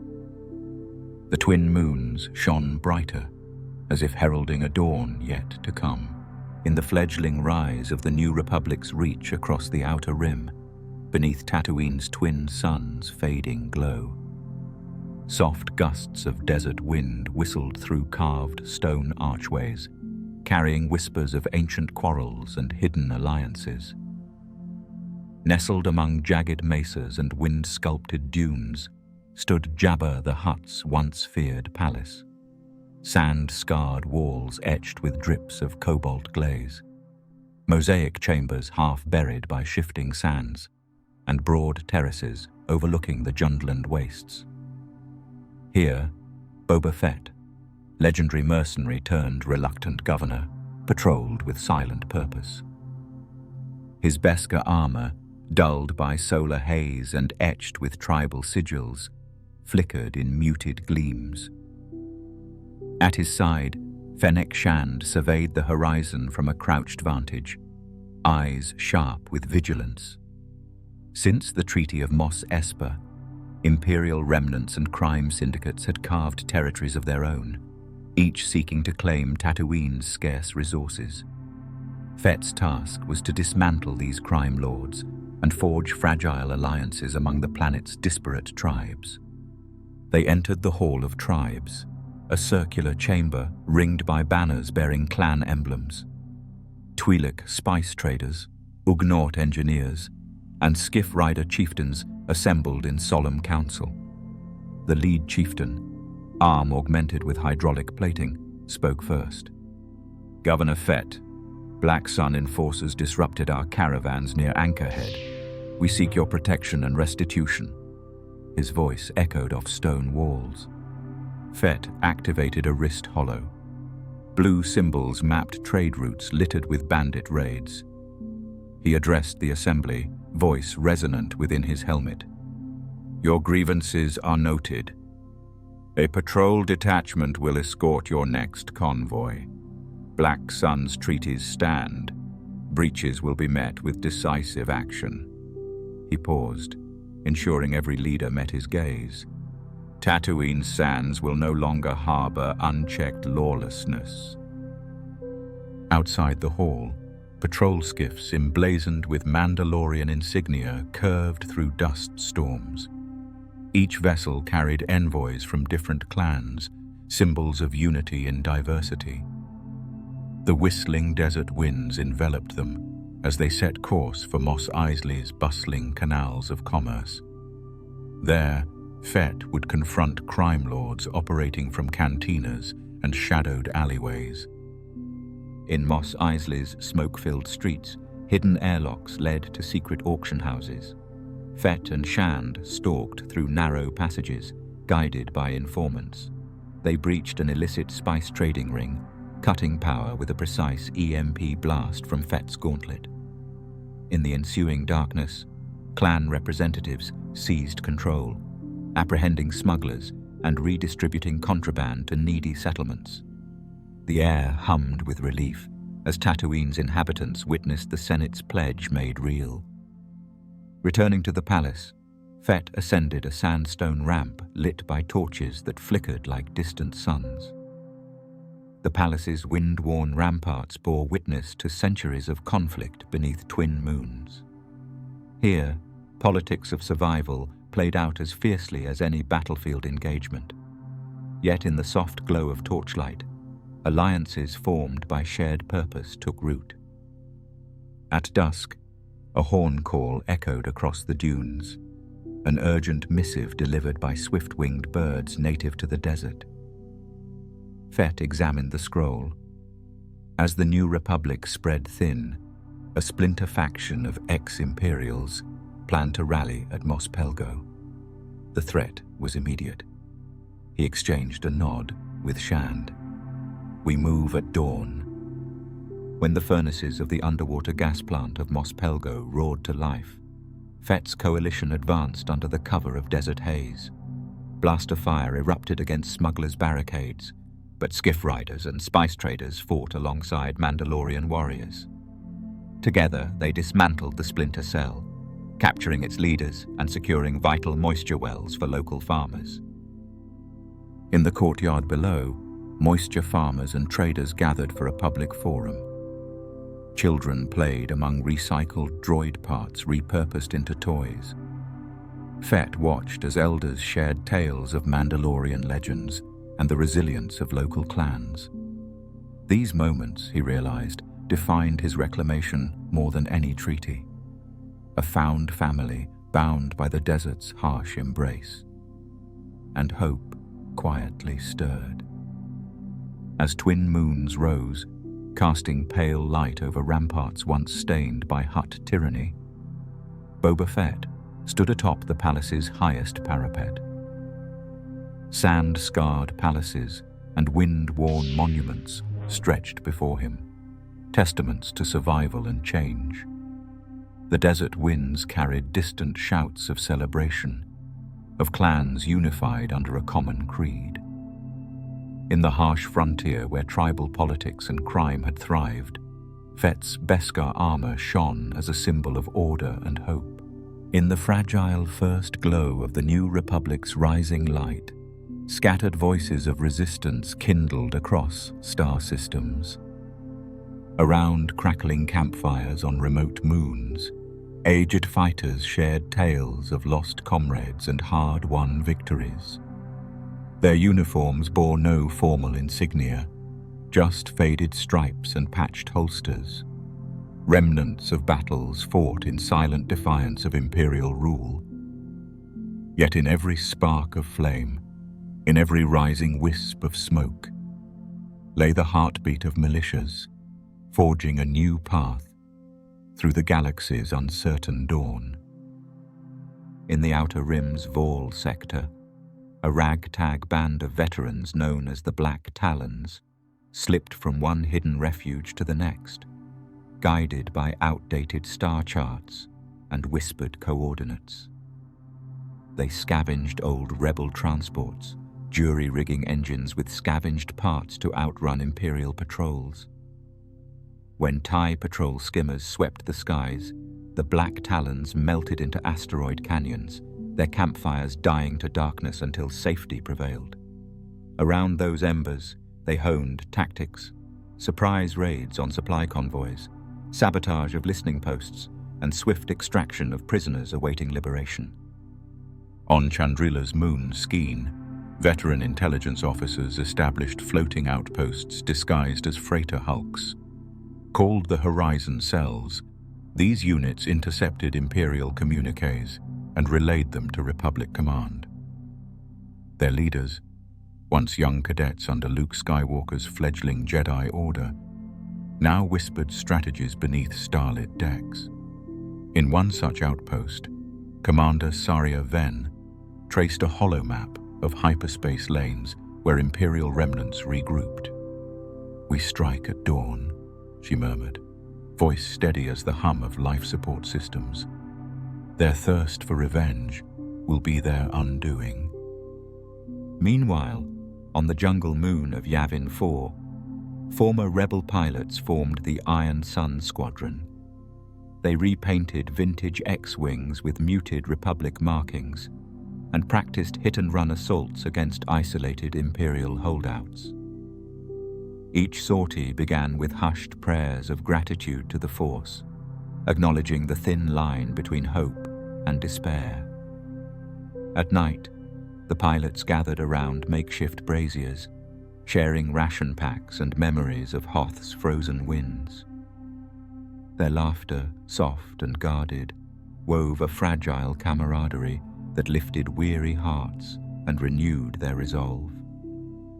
Beyond these militias, scattered cells of ex-Imperial officers, disillusioned by Palpatine's fall, lent covert support to local uprisings. Captain Ral Venari of the former 23rd Legion quietly redirected supply convoys toward frontier settlements, leaving behind forged orders that blamed logistical errors on bureaucratic collapse. His choice caused whispers in the corridors of power, a symbol that even within the Empire's fractured ranks, loyalty could shift toward a future freed from tyranny. On Orto Plutonia, a mining world still simmering with ethnic tensions, local militias rose to protect burgeoning New Republic delegations. Led by Jarek Knoll, a former moisture farmer turned militia captain, they dug foxholes along artesian canals and constructed barricades from ore-hardened plasteel. Through nights, heavy with fallout dust, Knoll's fighters huddled in trenches, telling stories beneath flickering lanterns of how, in quieter times, their children learned letters rather than battle drills. Each tale deepened their commitment. No child of the New Republic would grow up under Imperial rule again. Across the endless tapestry of starfields, rebel-turned-Republic emissaries carried messages of unity and purpose. Leia Organa's diplomatic envoys visited militia camps on worlds like Lothal and Mon Cala, offering medical aid and formal recognition. In return, New Republic historians recorded each fighter's name in emerging hallmarks of honor, tributes etched on holotrees and projected on Senate Plaza screens. Even the smallest acts of valor, saving a family from a raiding party, dismantling a patrol sensor, found their way into the galaxy's growing archives.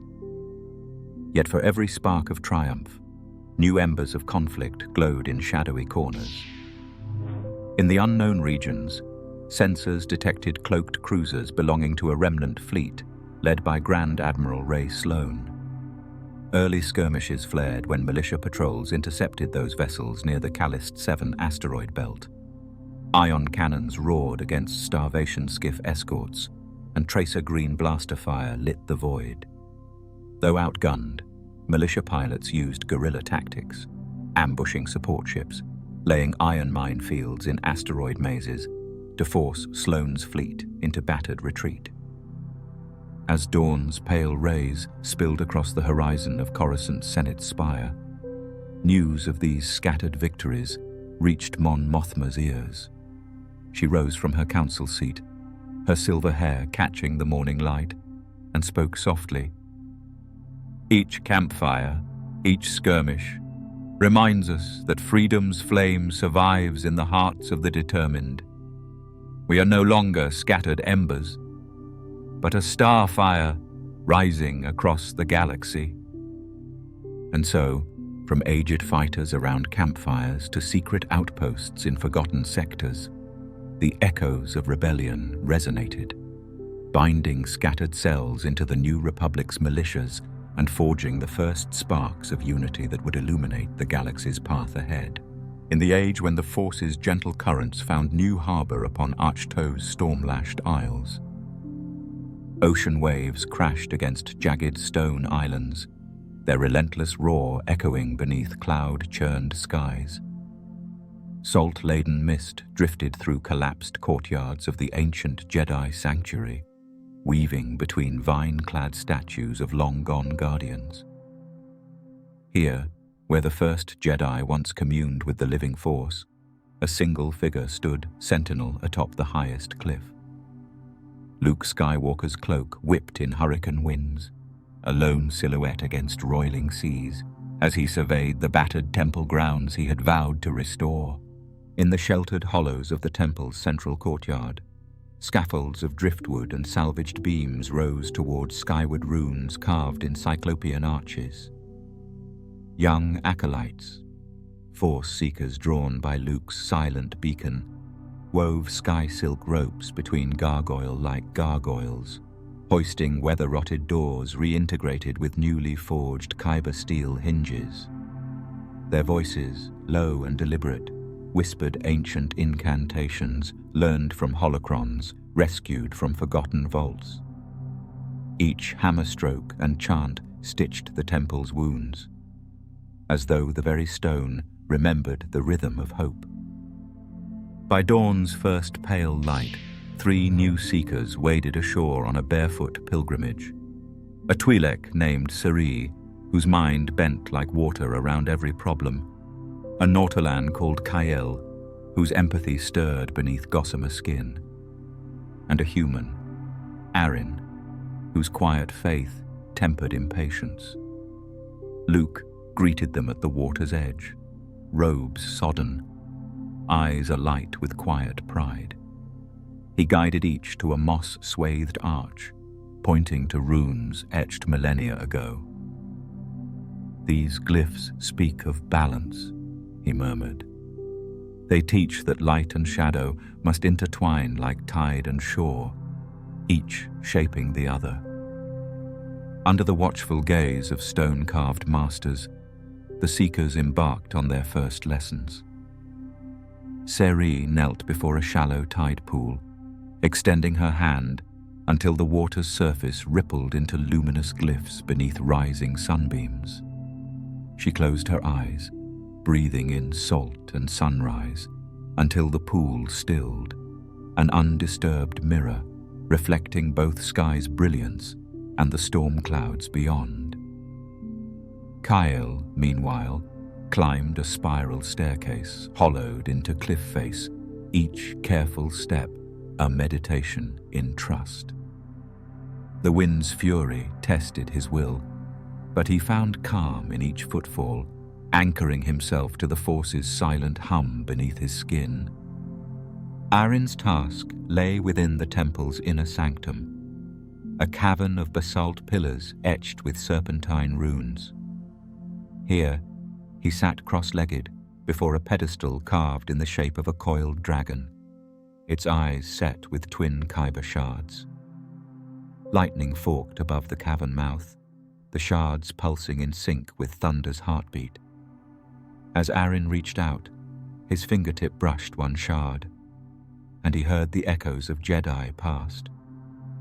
Master Yoda's laughter, Obi-Wan's solemn counsel, Luke's own first falters under Vader's shadow. With each memory, Arin felt the Force's lineage flow through him, a river of insight uniting all seekers. Even as the new temple blossomed, Luke's vigil remained solitary. Each night, he climbed to the cliff's apex, where a rough-hewn seat looked out over endless black water. There, he listened for the voices of Force ghosts. Anakin Skywalker's distant hum of redemption, Yoda's wind-borne laughter, and Obi-Wan Kenobi's steady, whispering counsel. The ghosts guided him in silent solidarity, helping him temper frustration when storms threatened to wash away hours of careful work. In their whispered echoes, Luke found both humility and resolve. Storms battered the sanctuary without mercy. Tidal surges flooded workshops, and gale-torn scaffolds groaned like ancient beasts. Yet each morning revealed calmer seas and brighter skies, as if the temple itself repelled destruction with steadfast will. Stones hewn from reef and anchored with vine-strong cables held firm beneath hammer and prayer.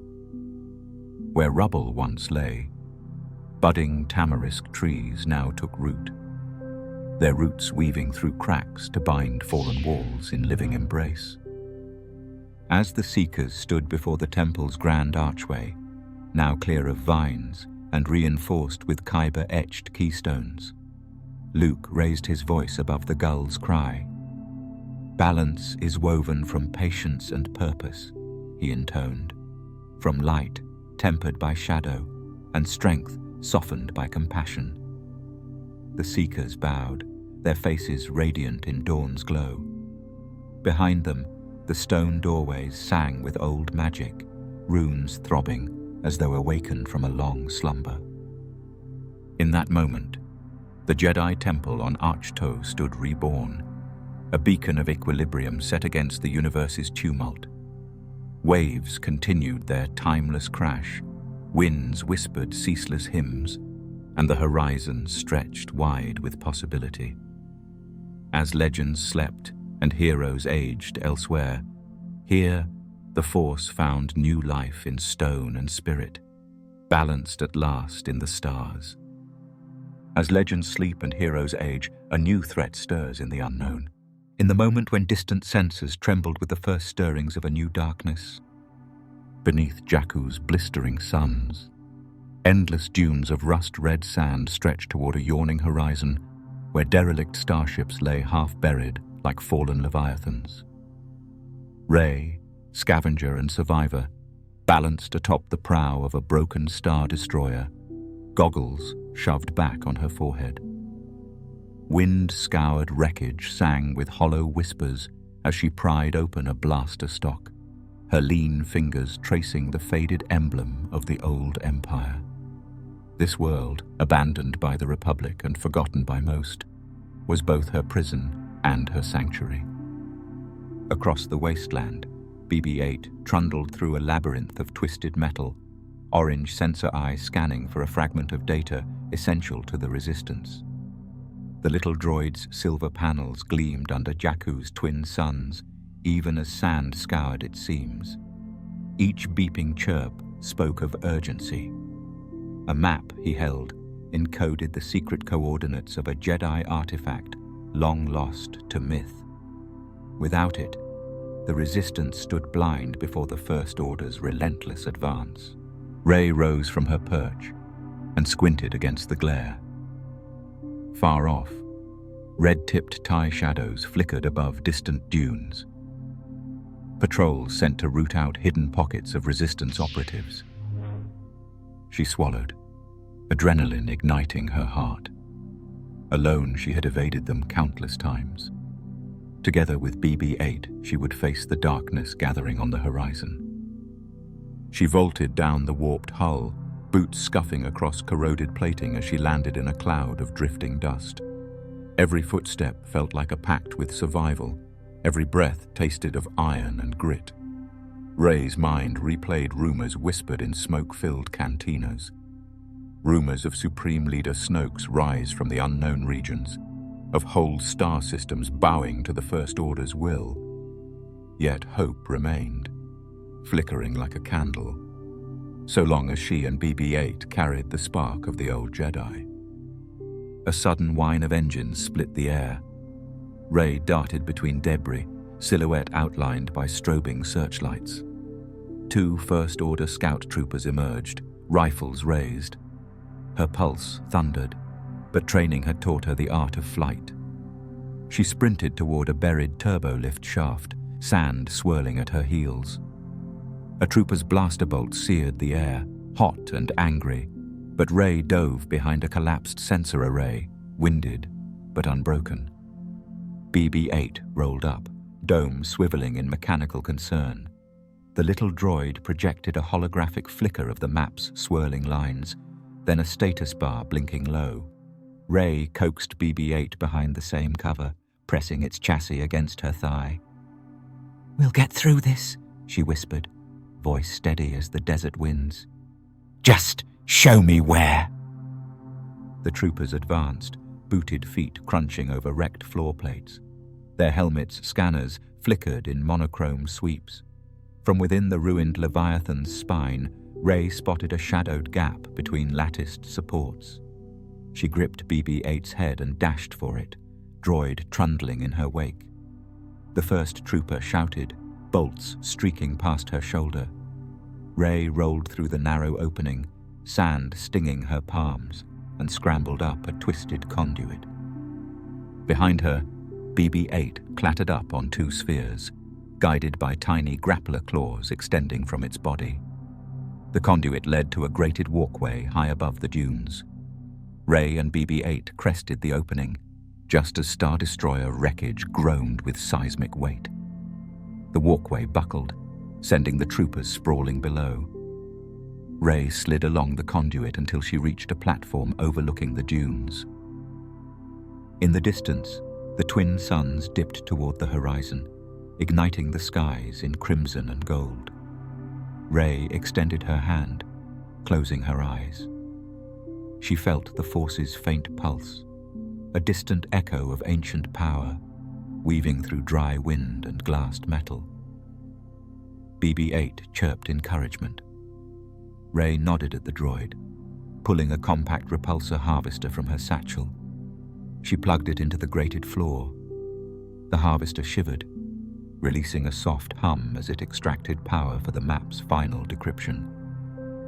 On the holomap, constellations and hyperspace lanes converged upon a single point, the desert isle where Luke Skywalker had vanished. Rey's heart wrenched. This was her moment, to step beyond Scavenger and into something greater. She pressed BB-8 close and opened her goggles. "Let's go home," she breathed. Below, distant bolt fire still sizzled as the First Order troopers regrouped. But Rey's gaze lifted above the dunes. A small, battered CR-90 Corvette.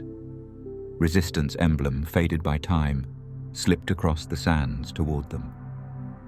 Pilots in patched flight suits waved from the cockpit, faces alight with relief. Rescue had arrived. As the Corvette's ramp descended, Rey and BB-8 sprinted forward, sandals kicking up powdered sand. Overhead, a solitary TIE shadow wheeled back toward the ruins, red-tip wings tilting in final reconnaissance. The troopers below raised rifles, but the Corvette's blaster cannons blazed, two sharp cracks of blue-white light, scattering them into retreat. Rey and BB-8 boarded the Corvette, breathless and bruised, but unbowed. The ramp hissed closed. In the hold, Resistance fighters unstrapped crates of gear, cheering softly as BB-8 rolled past in celebration. Rey pressed the holomap to her chest. Ahead lay unknown perils, but also the promise of a new journey, to find the last Jedi and rekindle the light in a galaxy suffocating under shadows.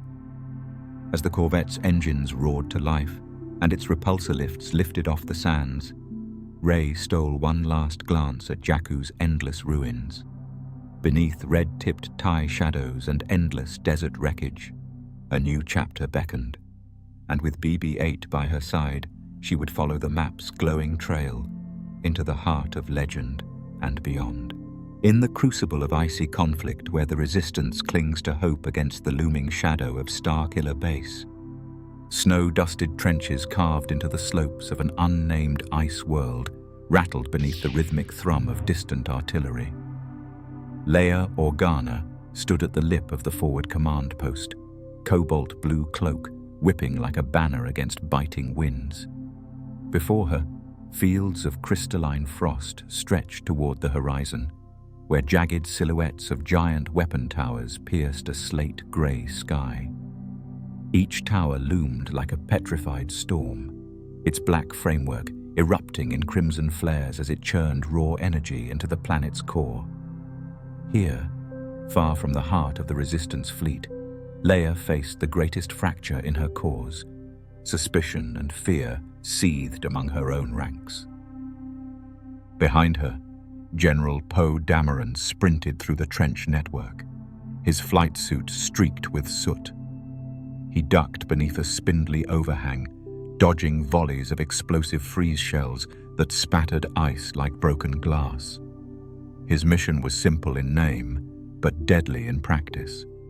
Sabotage the power conduits, supplying Starkiller Base's winter fuel processors. He vaulted atop a collapsed barricade, leveled his blaster, and unleashed a staccato of orange tracer fire that sent stormtroopers scrambling for cover. Each shot rang out as defiance, a testament to the Resistance's refusal to kneel. At the adjacent encampment, Finn, formerly FN 2187, avoided suspicion by wearing scavenged cold weather gear over his captured stormtrooper armor. Haunted by the memory of trampling his own kind under First Order orders, he sought redemption through action, yet whispers trailed him like frost. Some questioned his loyalty. Others feared he might betray them as easily as he had once abandoned orders. Finn bore these doubts in silence, focusing instead on steadying trembling hands as he rigged an ion grenade beneath the base's communications antenna. Meanwhile, Leia marshaled her advisors in a cramped war tent heated by repurposed engine coils. Vice Admiral Amelin Holdo traced a holomap of the ice world's cave networks, highlighting hidden passages that might allow rapid insertion of strike teams. "Our fleet's en route," Holdo reminded her, voice soft beneath the roar of winds. "But our window is narrow. If we fail to disable the planet's energy buffer, Starkiller Base will annihilate entire star systems at once." Around them, communications officers exchanged frantic updates. Poe's diversionary raids were buying time, but the base's defenses adapted with ruthless speed.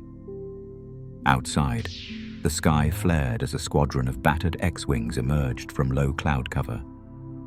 Poe led the charge, weaving through converging turbolaser fire. Behind him, squad mates belted defiant yells into comm channels, their lasers carving fiery arcs across the white sky. Each pilot knew the odds. Against Starkiller Base's planet-spanning beam, their starfighters were mere sparks in a dark sea. Yet their resolve remained unbroken, for they fought not for victory alone, but for the chance to awaken a galaxy's dormant hope. Beneath the weapon towers, Finn sealed the ion grenade and ducked into a fissure no wider than a crawl space. Frost clung to his breath as he pressed the trigger. A pulse of cobalt light rippled outward, blacking out energy pylons and sending the tower's centerpiece tottering like a wounded giant. Snow and debris cascaded down its sides, and for a heartbeat, the world was silent. At that moment, Leia's comm crackled with Poe's triumphant voice. "Ion blasts hit. Conduits are down. Turbo lasers offline for 32 seconds. She allowed herself a rare smile, though her eyes remained guarded. "All units, move now," she commanded. "Strike at the core." Resistance fighters surged from trenches, their muffled footprints swallowed by drifting snow. They advanced like shades, grenades arcing through frozen air to detonate in bursts of incandescent defiance. Behind them, stormtrooper ranks faltered, the dead weight of their own planet's energy surge blocking their orders. Leia moved forward, rifle shouldered, alongside Finn, whose grey-blue gaze reflected both triumph and lingering guilt. Together they fought through a choke point of ice-lashed pylons toward Starkiller's reactor hub, a cavernous maw crowned by jagged spires of dark durasteel. Here, Pope's X-Wing squadron strafed aerial turrets, clearing a path for troopers below. Leia spotted an opening and motioned Finn to follow. Heart hammering, he sprinted past flaming wreckage, each frozen breath a reminder of all he had left behind. At the reactor's threshold, Poe descended on a turbo lift, jetpack hissing. He landed beside Leia and Finn, blaster drawn. "Ready?" he rasped, helmet visor fogged with frost. Leia nodded. Finn braced himself. Together they stormed the control chamber, where massive conduits pulsed with dwindling energy. Poe triggered a sequence on the control console, his fingers flying across a battered datapad. "Override in progress," he reported. Warning klaxons wailed as the reactor destabilized. Finn hurled a thermal detonator into the pylons, collapsing support girders. Sparks exploded in a blaze of red and white light that reflected off ice-flecked walls. As the entire structure shuddered, Leia seized Poe's arm. "Time to go!" she shouted. They raced toward the exit tunnel, the reactor erupting in a bloom of superheated plasma behind them. Ice shards and debris tumbled through the corridors as they fled, sweeping toward open sky just as the hub imploded in a fiery beacon that lit the horizon. From the trench network, resistance fighters cheered, raising their weapons toward the blazing silhouette of Starkiller Base's ruin. Finn stopped, breath ragged, and turned to Leia. I did it," he whispered, voice trembling. She placed a steady hand on his shoulder. "You did. Today, you fought for all of us." Above, Poe soared low in his X-Wing, triumphant. The ice-lined battlefield shimmered beneath him, a testament to sacrifice and unity. And though the Resistance bore fresh scars, and Finn's loyalty would forever remain under wary eyes, their fractured spirit had welded itself anew. Against the shadows of tyranny, they had ignited the spark of rebellion once more, in the hush before dawn on the salt flats of Crate, where memory and regret lie etched into crystalline dust. A cold wind swept across the endless white mirror sea, stirring ghostly plumes of mineral dust that danced like forgotten whispers.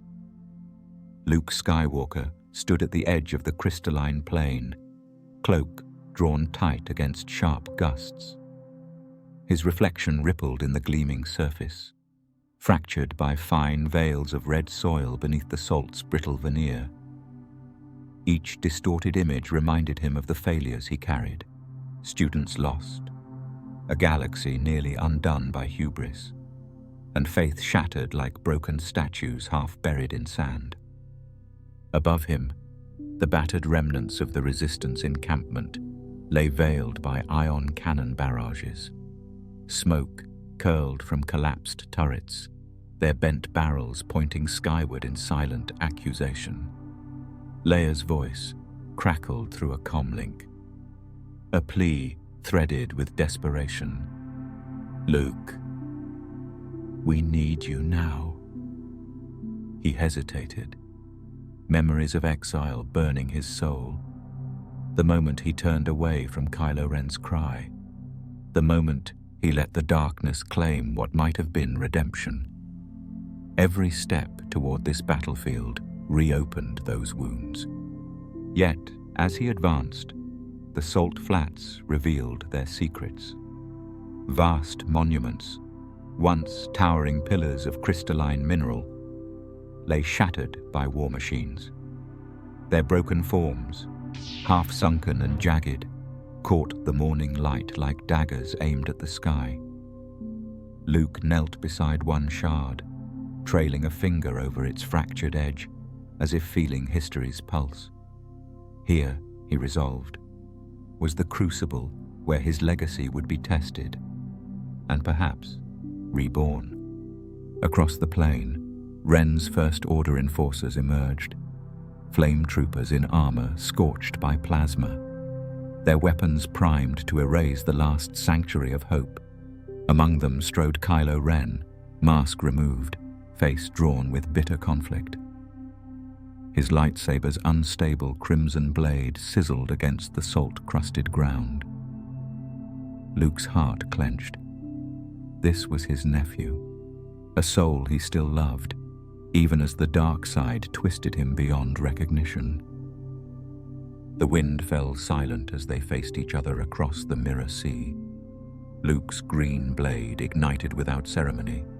The soft hum echoed like a lullaby of resolve.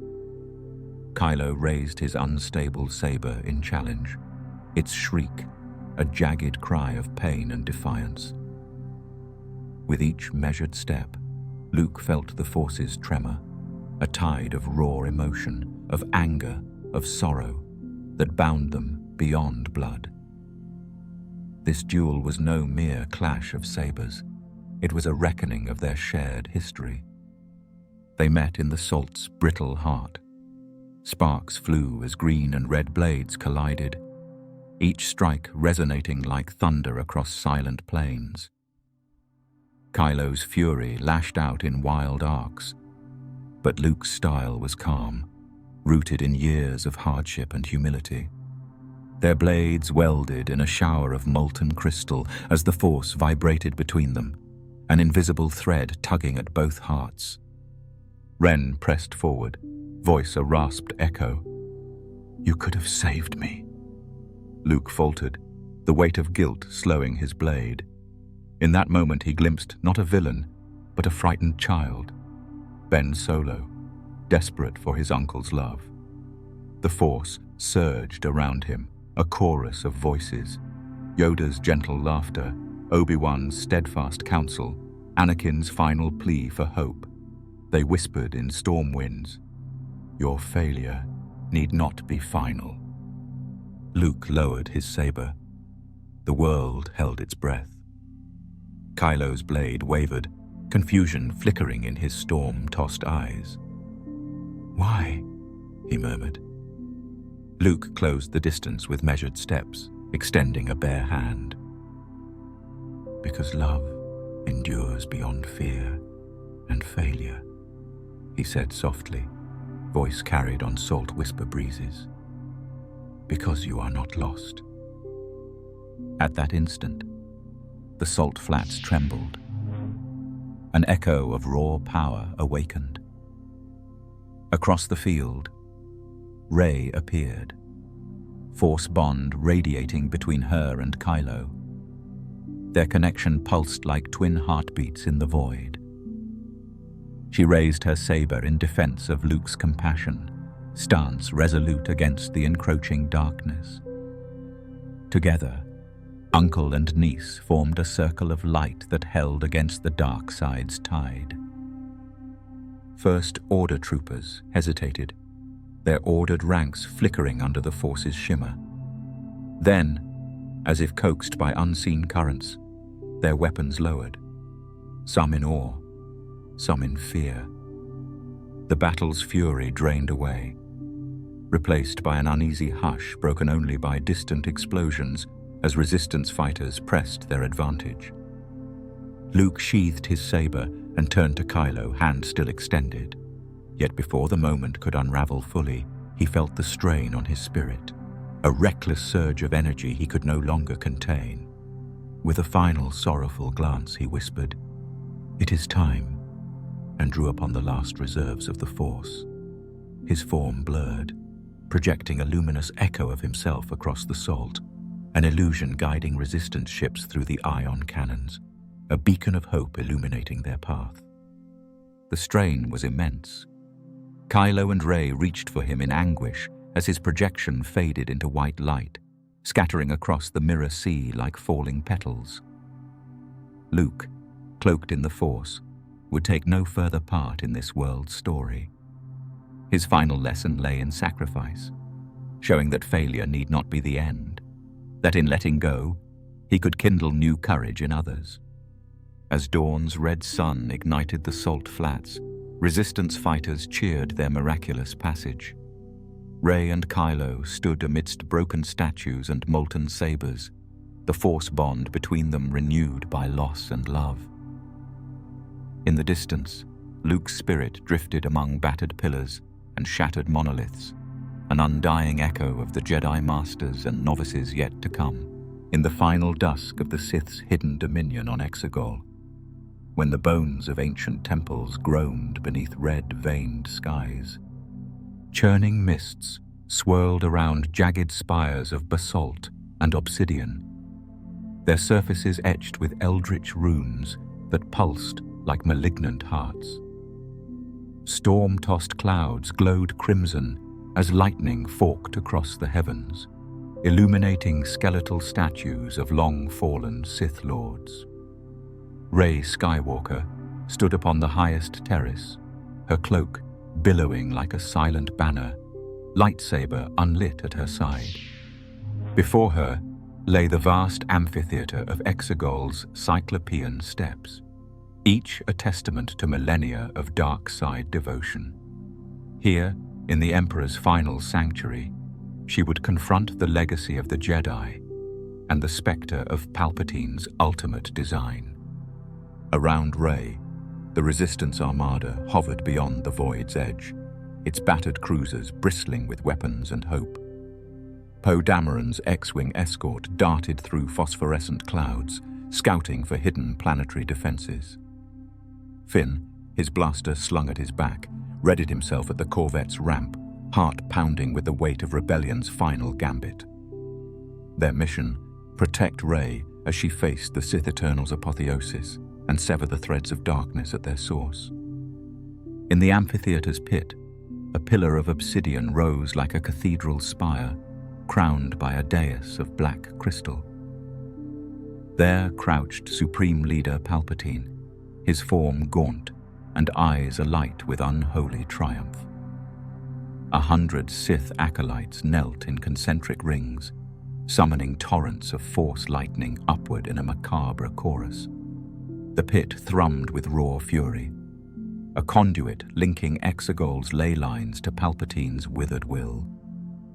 Rey inhaled, tasting static in the air as she ignited her blade.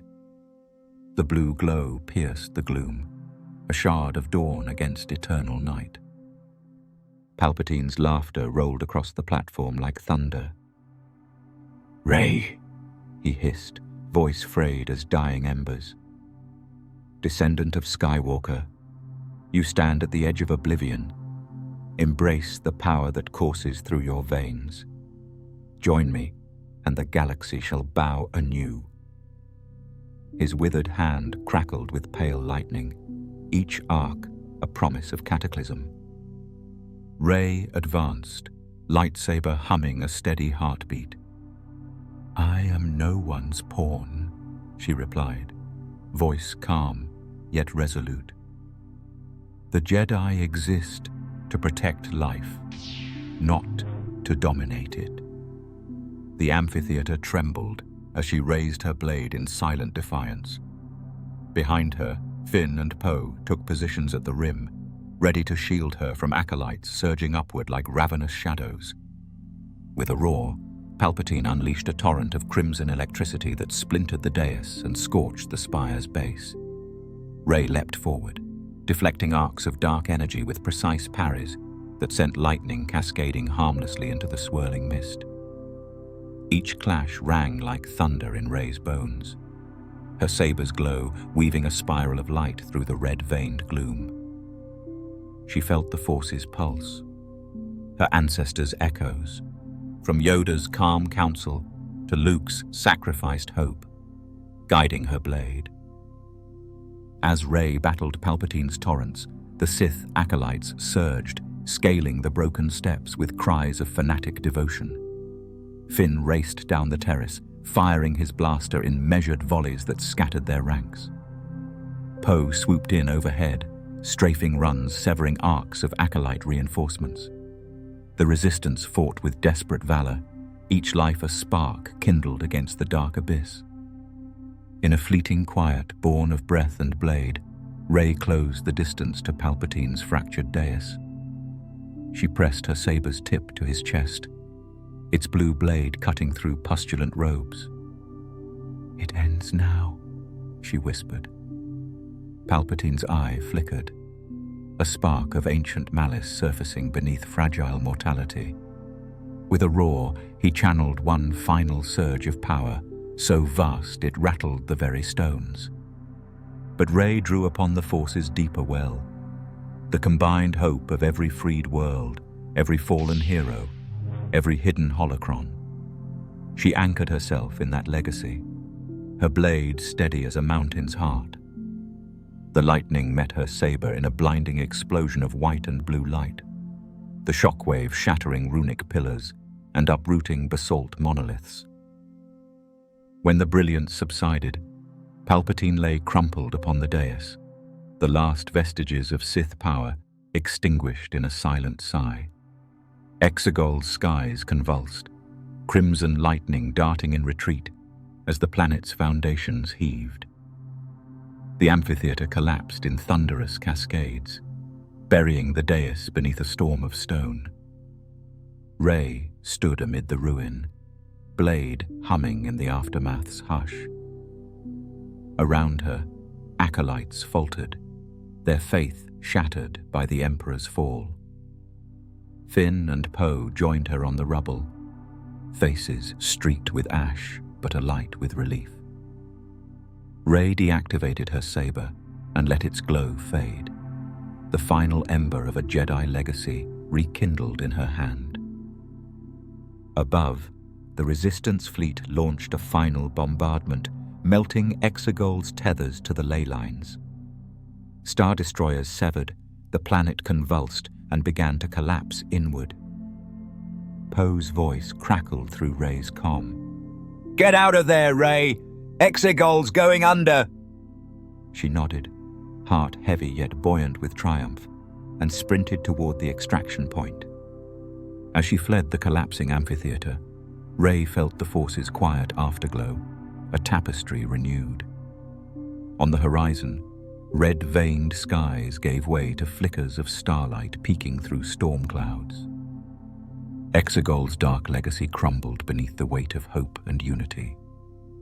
And in that moment, Rey Skywalker carried forward the legacy of the Jedi, no longer defined by the past, but by the promise of new tomorrows.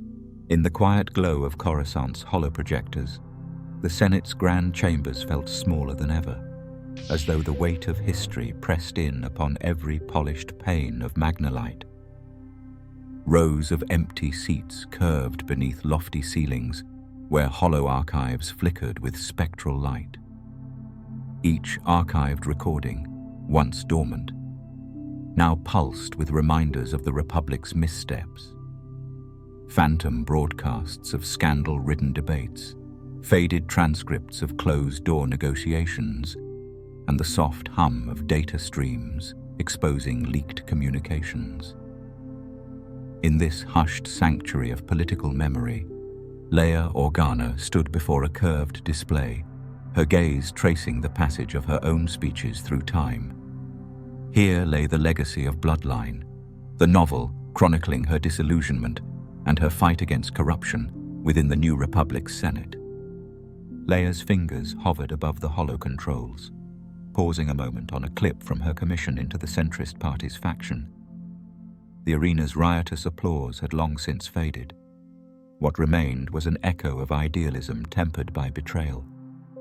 She remembered how, in that moment, she believed she could steer the Senate toward transparency and unity, only to discover that even champions of freedom could be seduced by power and partisan gain.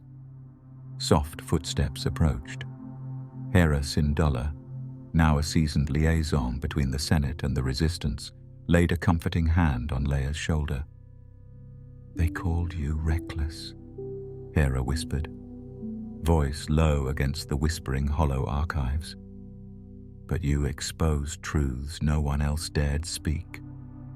Leia nodded, eyes somber. She recalled the Senate's grand moment when she unveiled classified intelligence proving deep collusion between rising factions and secret First Order cabals. How her warnings were first lauded, then denounced as fear-mongering by those who feared losing their leverage. Together, they stepped from the archives into a quiet council room, its walls lined with olive branch emblems etched in chandrium. Sunlight filtered through latticed windows, casting lattice shadows across a polished conference table. A handful of veteran senators already waited. Mon Mothma, in starlight blue robes, her expression gentle but resolute. Lando Calrissian, younger now yet wise from countless alliances brokered. And Vice Chair Rui Naberi, Leia's niece, who bore her aunt's steadiness alongside her grandmother's tenacity. Mon Mothma rose in welcome. "Senator Organa," she said, inclining her head, "your revelations reshaped this body. Today, we codify the Anti-Corruption Accord." Hera activated a holoscroll across the table's surface. Clauses mandating transparent voting records, limits on campaign financing, and severe penalties for clandestine lobbyists. Leia watched as each senator placed a digital seal over the document, the accord's glow weaving through the room like a promise of renewal. Yet even here, in this chamber of reform, the spectre of discord lingered. Some chairs remained unfilled, vacant seats from worlds slow to ratify the new charter. Leia knew those omissions spoke volumes of lingering distrust. She held firm, recalling the lessons of Bloodline, that democracy must be defended not only on battlefields, but in the corridors where silence and secrecy conspire to erode justice. After the seals clicked into place, Hera guided Leia to a side alcove where a private memorial stood. A single column inscribed with names of senators lost to scheming and sabotage. Each name glowed softly beneath a prismatic kyber shard embedded at the column's apex. Leia pressed a hand to the cool crystal, feeling the hum of shared sacrifice. "Their voices endure," Hera said, "in every reform, in every committed vote." Leia exhaled, gratitude and grief entwining like vines. By midday, the Senate's main hall overflowed with citizens and delegates to witness the signing. Coruscant's twin suns poured through the vaulted atrium, and holographic projections carried the ceremony to countless worlds. Leia, pen in hand, an ancient relic replaced by an inertial scriber, addressed the assembly. "Let this accord be our compass when storms of ambition and fear threaten the Republic's course. May it guide us through the shadows of duplicity into the light of accountability." As she signed the final clause, a chord of applause rippled across the chamber, reverberating off magnolite arches. Yet Leia knew that paper pledges must be guarded in practice. She glanced to Mon Mothma, who smiled with quiet faith in the galaxy's capacity for change. That evening, after corridors emptied and the holoprojectors dimmed, Leia returned once more to the archives. She selected a final recording. Herself, decades earlier, introducing a resolution to investigate unethical arms contracts. In the flickering hololight, youthful conviction shone bright. Leia paused the clip and closed her eyes, drawing breath in that silent hall of echoes. Through scandal and strife, she had carried the Republic's moral flame, even as it flickered, and now, in the Accord's glow, she entrusted it to future generations. Stepping into Coruscant's twilight skyline, Leia felt the weight of her lineage, senator, general, daughter, and found solace in its promise that rebirth arises from reckoning with failure. Behind her, The Senate towers gleamed in dusk's embrace, sentinels of hope shaped by lessons learned. Ahead lay uncharted trials, questions of legacy and power yet unanswered.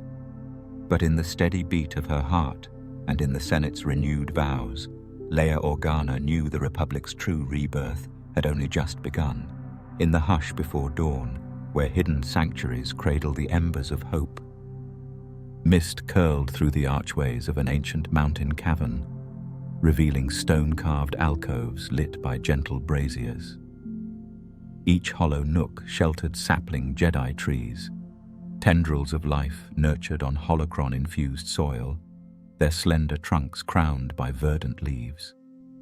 Here, in the clandestine sanctuary known only to the forces chosen, a new generation gathered beneath vaulted ceilings hewn from living rock. At the cavern's heart, a low platform of root-woven lattice served as meeting ground for the fledgling heroes. Seri, the Twi'lek seeker, who first drew water from Archto's tide pools, now stood beside Kale and Arryn, each having completed their initial trials under Luke Skywalker's distant guidance. Around them, half a dozen more novices arrived. A grizzled Bothan whose eyes glowed with cautious curiosity. A shy Rhodian whose earliest Force visions had saved an entire village's harvest. And a human youth whose hand, once trembling in fear, now pulsed with steady purpose. From the shadows stepped Master Tion Solusar, her robes trailing starlight blue threads. In her arms, she carried a delicate kyber shard, its pale light reflecting hope reborn. "Welcome," she intoned, voice soft as wind through leaves. "Tonight, you stand upon the threshold of a new legacy. Here, we cultivate not just skill, but compassion and unity, roots that will hold fast against any storm." Each novice approached in turn, placing a hand upon the shard. As their fingers brushed its cooling facets, the cavern's braziers flickered, and the Jedi trees responded. Leaves rustled with the cadence of awakening, and faint motes of green light drifted upward. The shard's glow expanded, enveloping the group in a cocoon of gentle luminescence. In that serene glow, each trainee glimpsed personal visions, paths entwined by the Force's infinite tapestry. For Sirei, the vision revealed distant worlds, devastated by war. Her resolve steels itself to bring healing where fences of distrust once reigned. Kyle saw a tapestry of interwoven destinies, understanding that empathy could bind warring factions into bonds stronger than fear. Arryn beheld his own lineage, echoes of past Jedi Masters urging him to temper zeal with patience. And for the newer arrivals, insights flickered like guiding stars, proof that the Force had chosen them for this moment. When the visions faded, Master Solusar guided the group to a row of low pedestals carved with ancient runes. "These seeds," she explained, lifting a small pouch, "once belonged to the world tree of Ossus. Plant them alongside your training holocrons. As they grow, so too will your understanding of balance and legacy." Novices knelt, setting seeds into kyber-infused soil.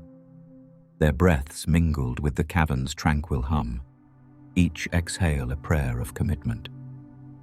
Beyond the sanctuary, in hidden enclaves scattered across systems, similar gatherings occurred.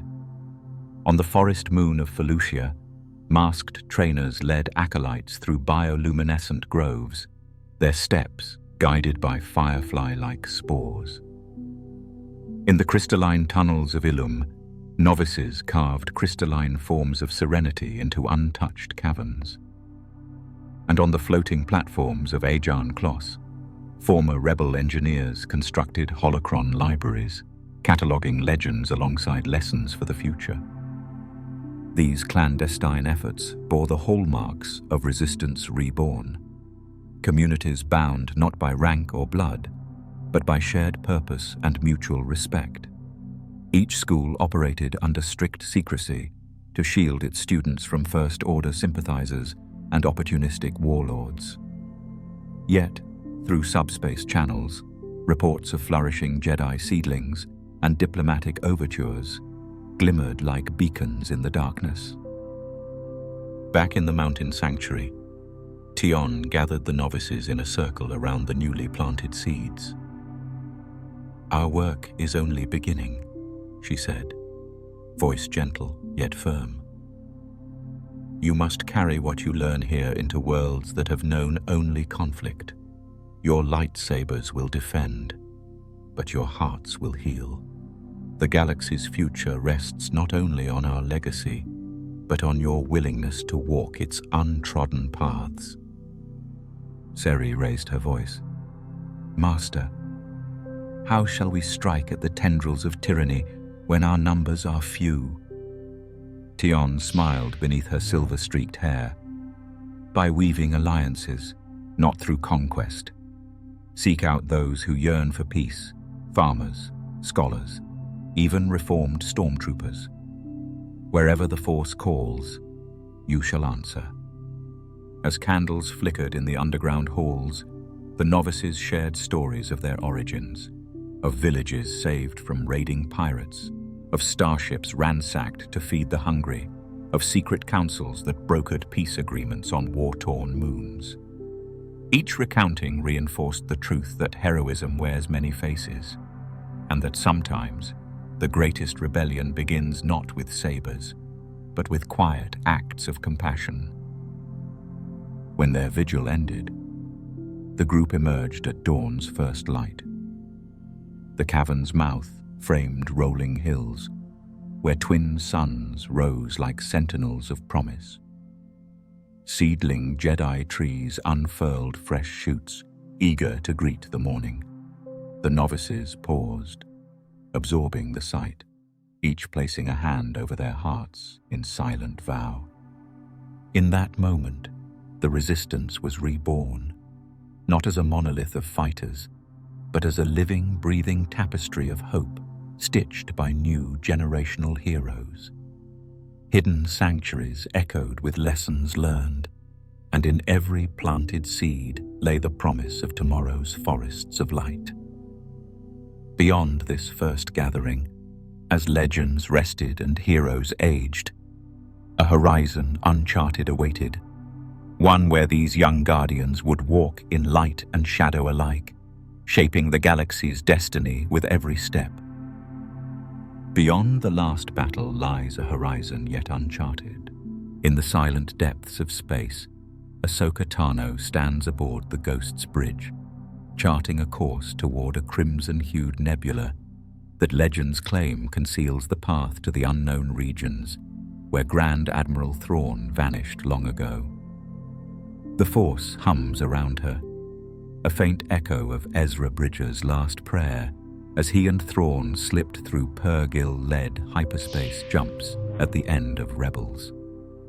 Alongside her floats the star map decrypted by Sabine Wren, its glowing sigils pointing to distant crucible worlds that hold the keys to Thrawn's return.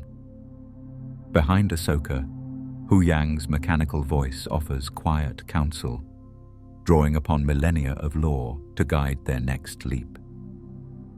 Rosario Dawson reprises her role as Ahsoka Tano, carrying the weight of the Jedi's legacy into this new saga.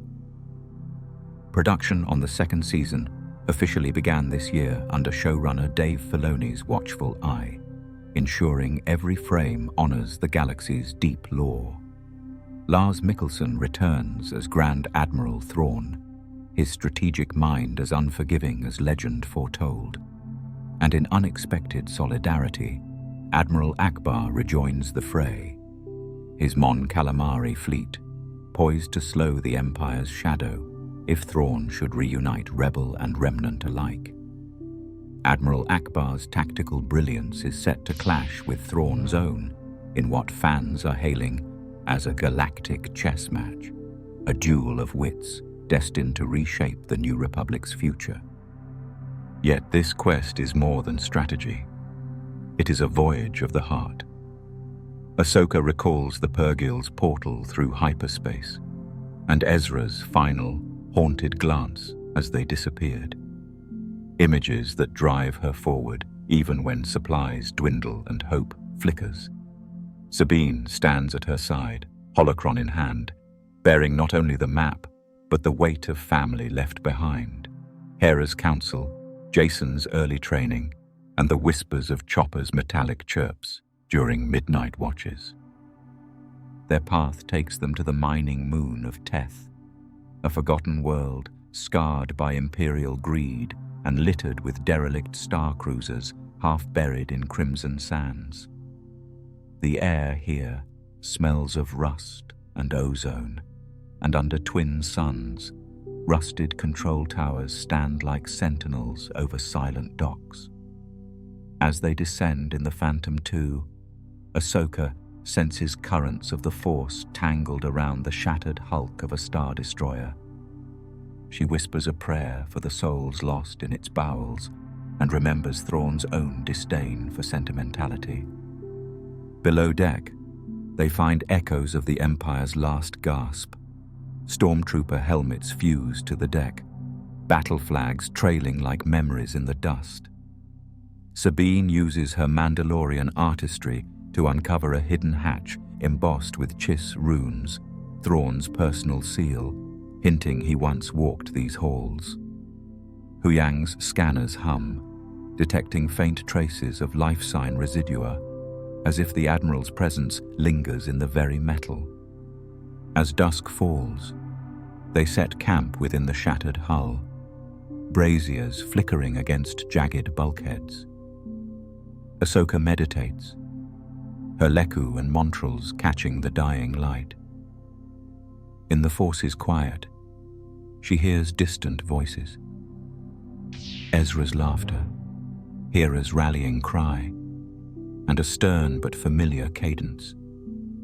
Anakin Skywalker's own voice, returned as a Force ghost to guide her steps. When morning star gleams, they uncover a sealed vault lined with crystalline shelves meant for Imperial archives. There, buried beneath logs of troop movements and hyperspace coordinates, they discover a hollow transmitter tuned to a star cluster beyond map grids, Thrawn's signature pattern of splash art Wikipedia. Sabine's eyes narrow as she deciphers the link. This signal points to Peridea, the nightmarish world where the Mortis gods still whisper in the void. Ahsoka grips her dual white blades, resolve hardening like Beskar. This is our path, she declares, voice echoing among broken consoles. The Ghost powers up, its engines humming a lullaby of rebellion as they prepare to leap once more. In that decisive moment, the galaxy holds its breath. Will this silent quest end in reunion or ruin? The galaxy's scars ran deep, etched into the rusted hulls of forgotten outposts and the fading murals that once proclaimed Imperial dominance. In the aftermath of the Empire's fall, remnants of its vast machinery lay abandoned, overtaken by time and the vibrant expressions of a new era. Within this shifting landscape, Clone Force 99, known as the Bad Batch, sought purpose beyond the battlefield. Hunter, Wrecker, Tech, Echo, and Crosshair, each bearing the marks of war and loss, navigated a galaxy that had moved on from their kind. Their journey led them to the fringes of known space, where whispers of clandestine Imperial labs and unauthorized experiments persisted. On the industrial moon of Ord Mantell, the Bad Batch reunited with allies from their past. Captain Rex, ever vigilant, had uncovered leads pointing to hidden facilities where the Empire had conducted unethical research. Together, they delved into the depths of these forsaken labs, uncovering evidence of experiments that blurred the lines between science and morality. Amidst the decaying corridors, they encountered graffiti left by those who had resisted the Empire's tyranny. Neon hues dripped from the walls, forming symbols of hope and rebellion. These artistic expressions stood in stark contrast to the sterile environment, a testament to the indomitable spirit of those who dared to defy oppression. As they pieced together the remnants of the Empire's dark legacy, the Bad Batch confronted their own identities. No longer soldiers bound by orders, they grappled with questions of purpose and belonging. Their journey was not just about uncovering secrets, but also about forging a new path in a galaxy that had left them behind. In the heart of a derelict facility, they discovered a chamber housing stasis pods, silent witnesses to the Empire's obsession with control and manipulation. Among the preserved specimens, they found clones altered beyond recognition, victims of experiments aimed at creating the perfect soldier. The sight was a grim reminder of what they could have become. Determined to prevent such atrocities from recurring, the Bad Batch resolved to expose the truth.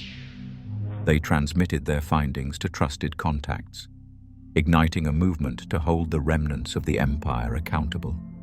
Their actions inspired others to rise, uniting former enemies and allies in a shared pursuit of justice.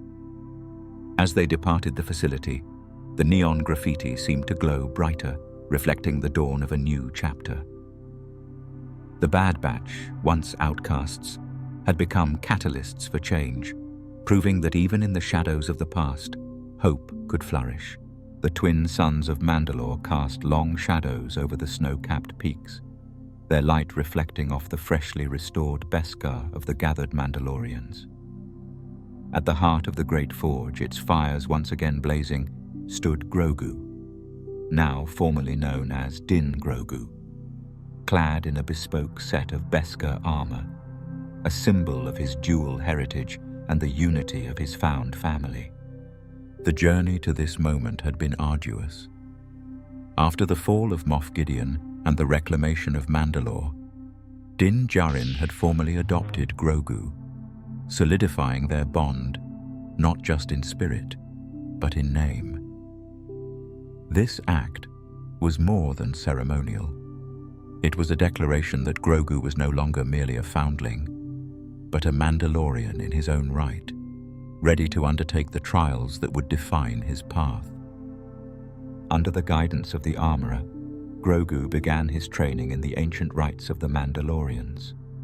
The rituals were steeped in tradition, each step a testament to the resilience and honor of the Mandalorian people.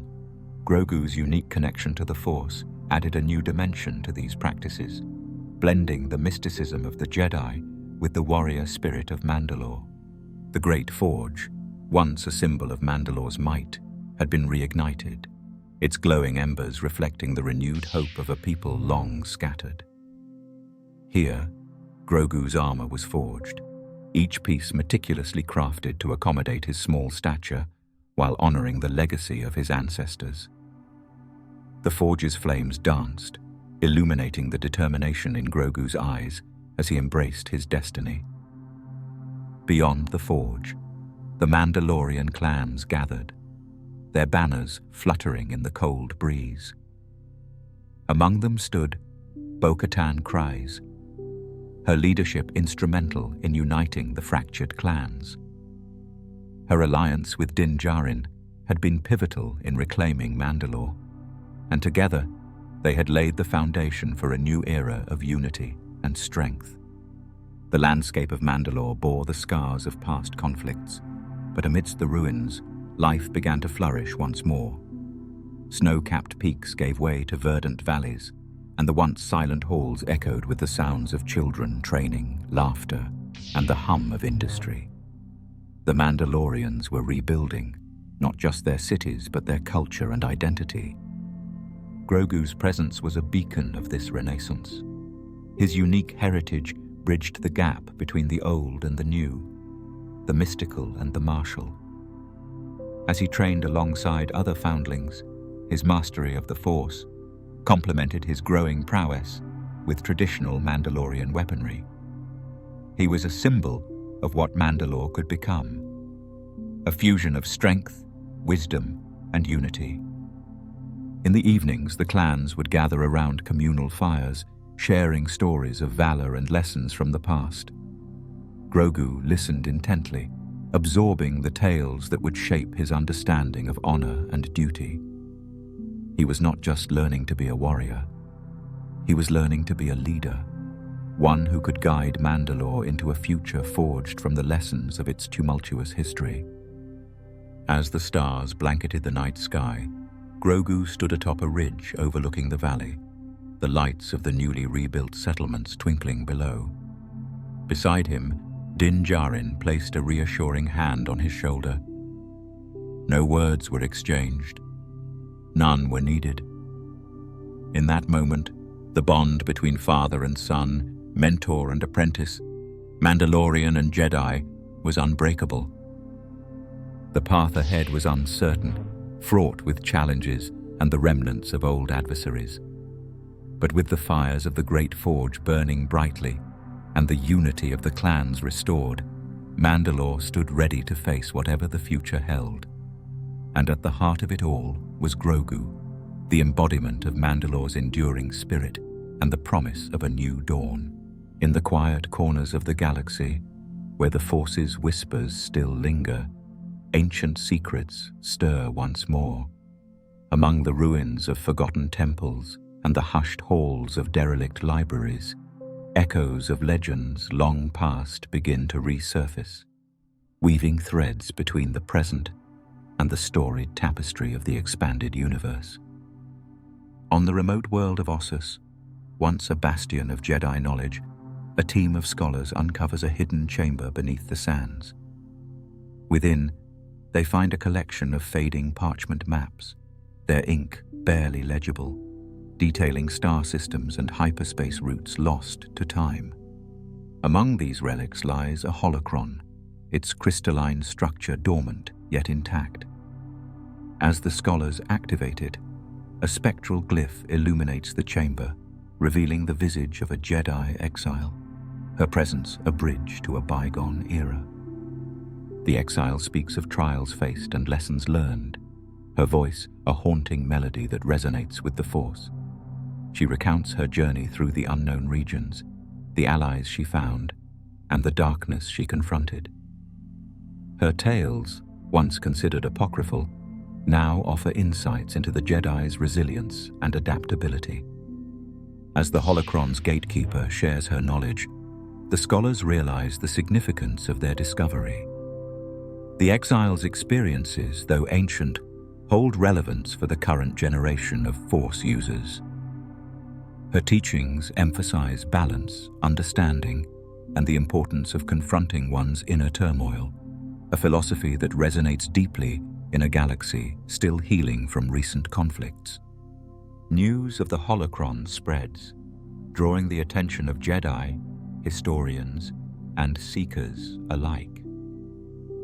Among them is a young Jedi Knight, intrigued by the exile's emphasis on introspection and personal growth. Guided by the holocron's teachings, she embarks on a pilgrimage to sites mentioned in the exile's narratives, seeking to understand the deeper currents of the Force. Her journey leads her to the ruins of ancient temples, where spectral glyphs shimmer on the walls, activated by her presence. Each glyph unveils a fragment of the past, offering glimpses into the lives of those who once walked the path of the Jedi. Through these visions, she gains a profound appreciation for the diversity of experiences and philosophies that have shaped the Jedi Order. In the heart of the galaxy, on Coruscant, the Jedi Council convenes to discuss the implications of these rediscovered teachings. Debate arises over integrating the exile's philosophies into current practices. Some argue for preserving tradition, while others advocate for evolution, emphasizing the need to learn from the past to forge a more inclusive and resilient order. Amidst these deliberations, the young knight presents her findings, sharing the insights gained from her pilgrimage. Her experiences underscore the value of embracing diverse perspectives and the importance of personal growth within the Jedi path. Moved by her testimony, the Council acknowledges the merit in revisiting and integrating ancient teachings, recognizing that the Force's wisdom transcends time. As the Jedi Order begins to incorporate these rediscovered philosophies, a renewed sense of purpose permeates its ranks. Training regimens evolve to include lessons on introspection, emotional intelligence, and the acknowledgement of individual journeys. The Order becomes a tapestry woven from both ancient wisdom and contemporary understanding, better equipped to navigate the complexities of the galaxy. In the shadows, remnants of the Sith observe these developments with keen interest. Among them, a scholar of the dark arts seeks to unearth holocrons of his own, aiming to counterbalance the Jedi's resurgence with knowledge from the Sith's storied past. The race to reclaim and reinterpret history intensifies, setting the stage for a new era of ideological confrontation. Yet, amidst the unfolding dynamics, the rediscovery of the exile's holocron serves as a poignant reminder. The past, though distant, continues to shape the present. By embracing the lessons of those who came before, the galaxy moves toward a future where understanding and unity may prevail over division and strife. As dawn's first light gilds the horizon, the silhouettes of starships cast long shadows across Coruscant's gleaming spires, hinting at adventures yet to come. Among the most anticipated is Rogue Squadron, the long-heralded aerial saga directed by Patty Jenkins, teased in a crisp teaser that ignited fan hopes for a return to the epic dogfights of Old Republic legend. Close on its heels stands the next cinematic surprise, an untitled Taika Waititi-helmed feature officially announced by Lucasfilm on May 4th with Christy Wilson Cairns co-writing, promising a whimsical yet profound spin on the galaxy far, far away. Behind the scenes, whispers of a bold new trilogy from Rian Johnson linger, first revealed on November 9, 2017, and envisioned to chart unexplored corners of the Force and the Force-sensitive. Yet not every project sails smoothly. Kevin Feige's much-anticipated film, confirmed by Walt Disney Studios chairman Alan Horn in September 2019, was quietly shelved by 2023, a reminder that even the brightest lights can flicker out before they ignite. Still, creative fires burn bright at Lucasfilm. Kathleen Kennedy recently reaffirmed that Waititi's project remains on Taika time, marching steadily through development despite shifting calendars.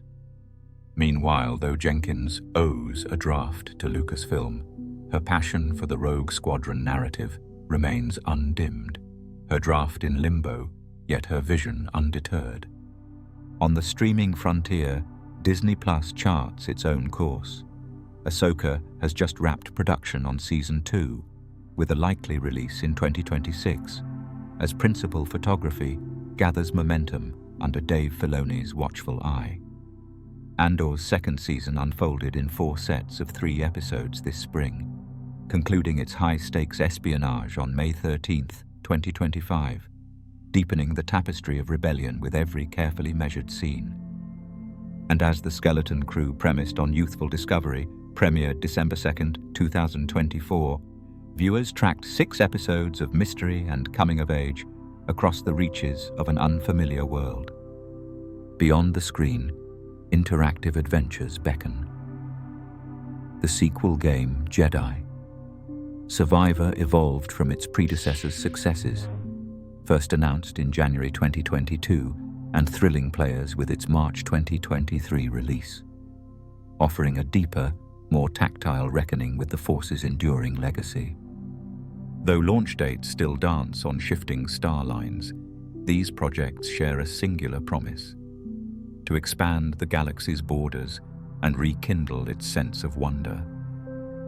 Whether through high-speed X-wing engagements, indie humor laced with cosmic stakes, or psychological odysseys of inner conflict, each upcoming tale reflects a mosaic of creators' visions, some legend-steeped, others brand new.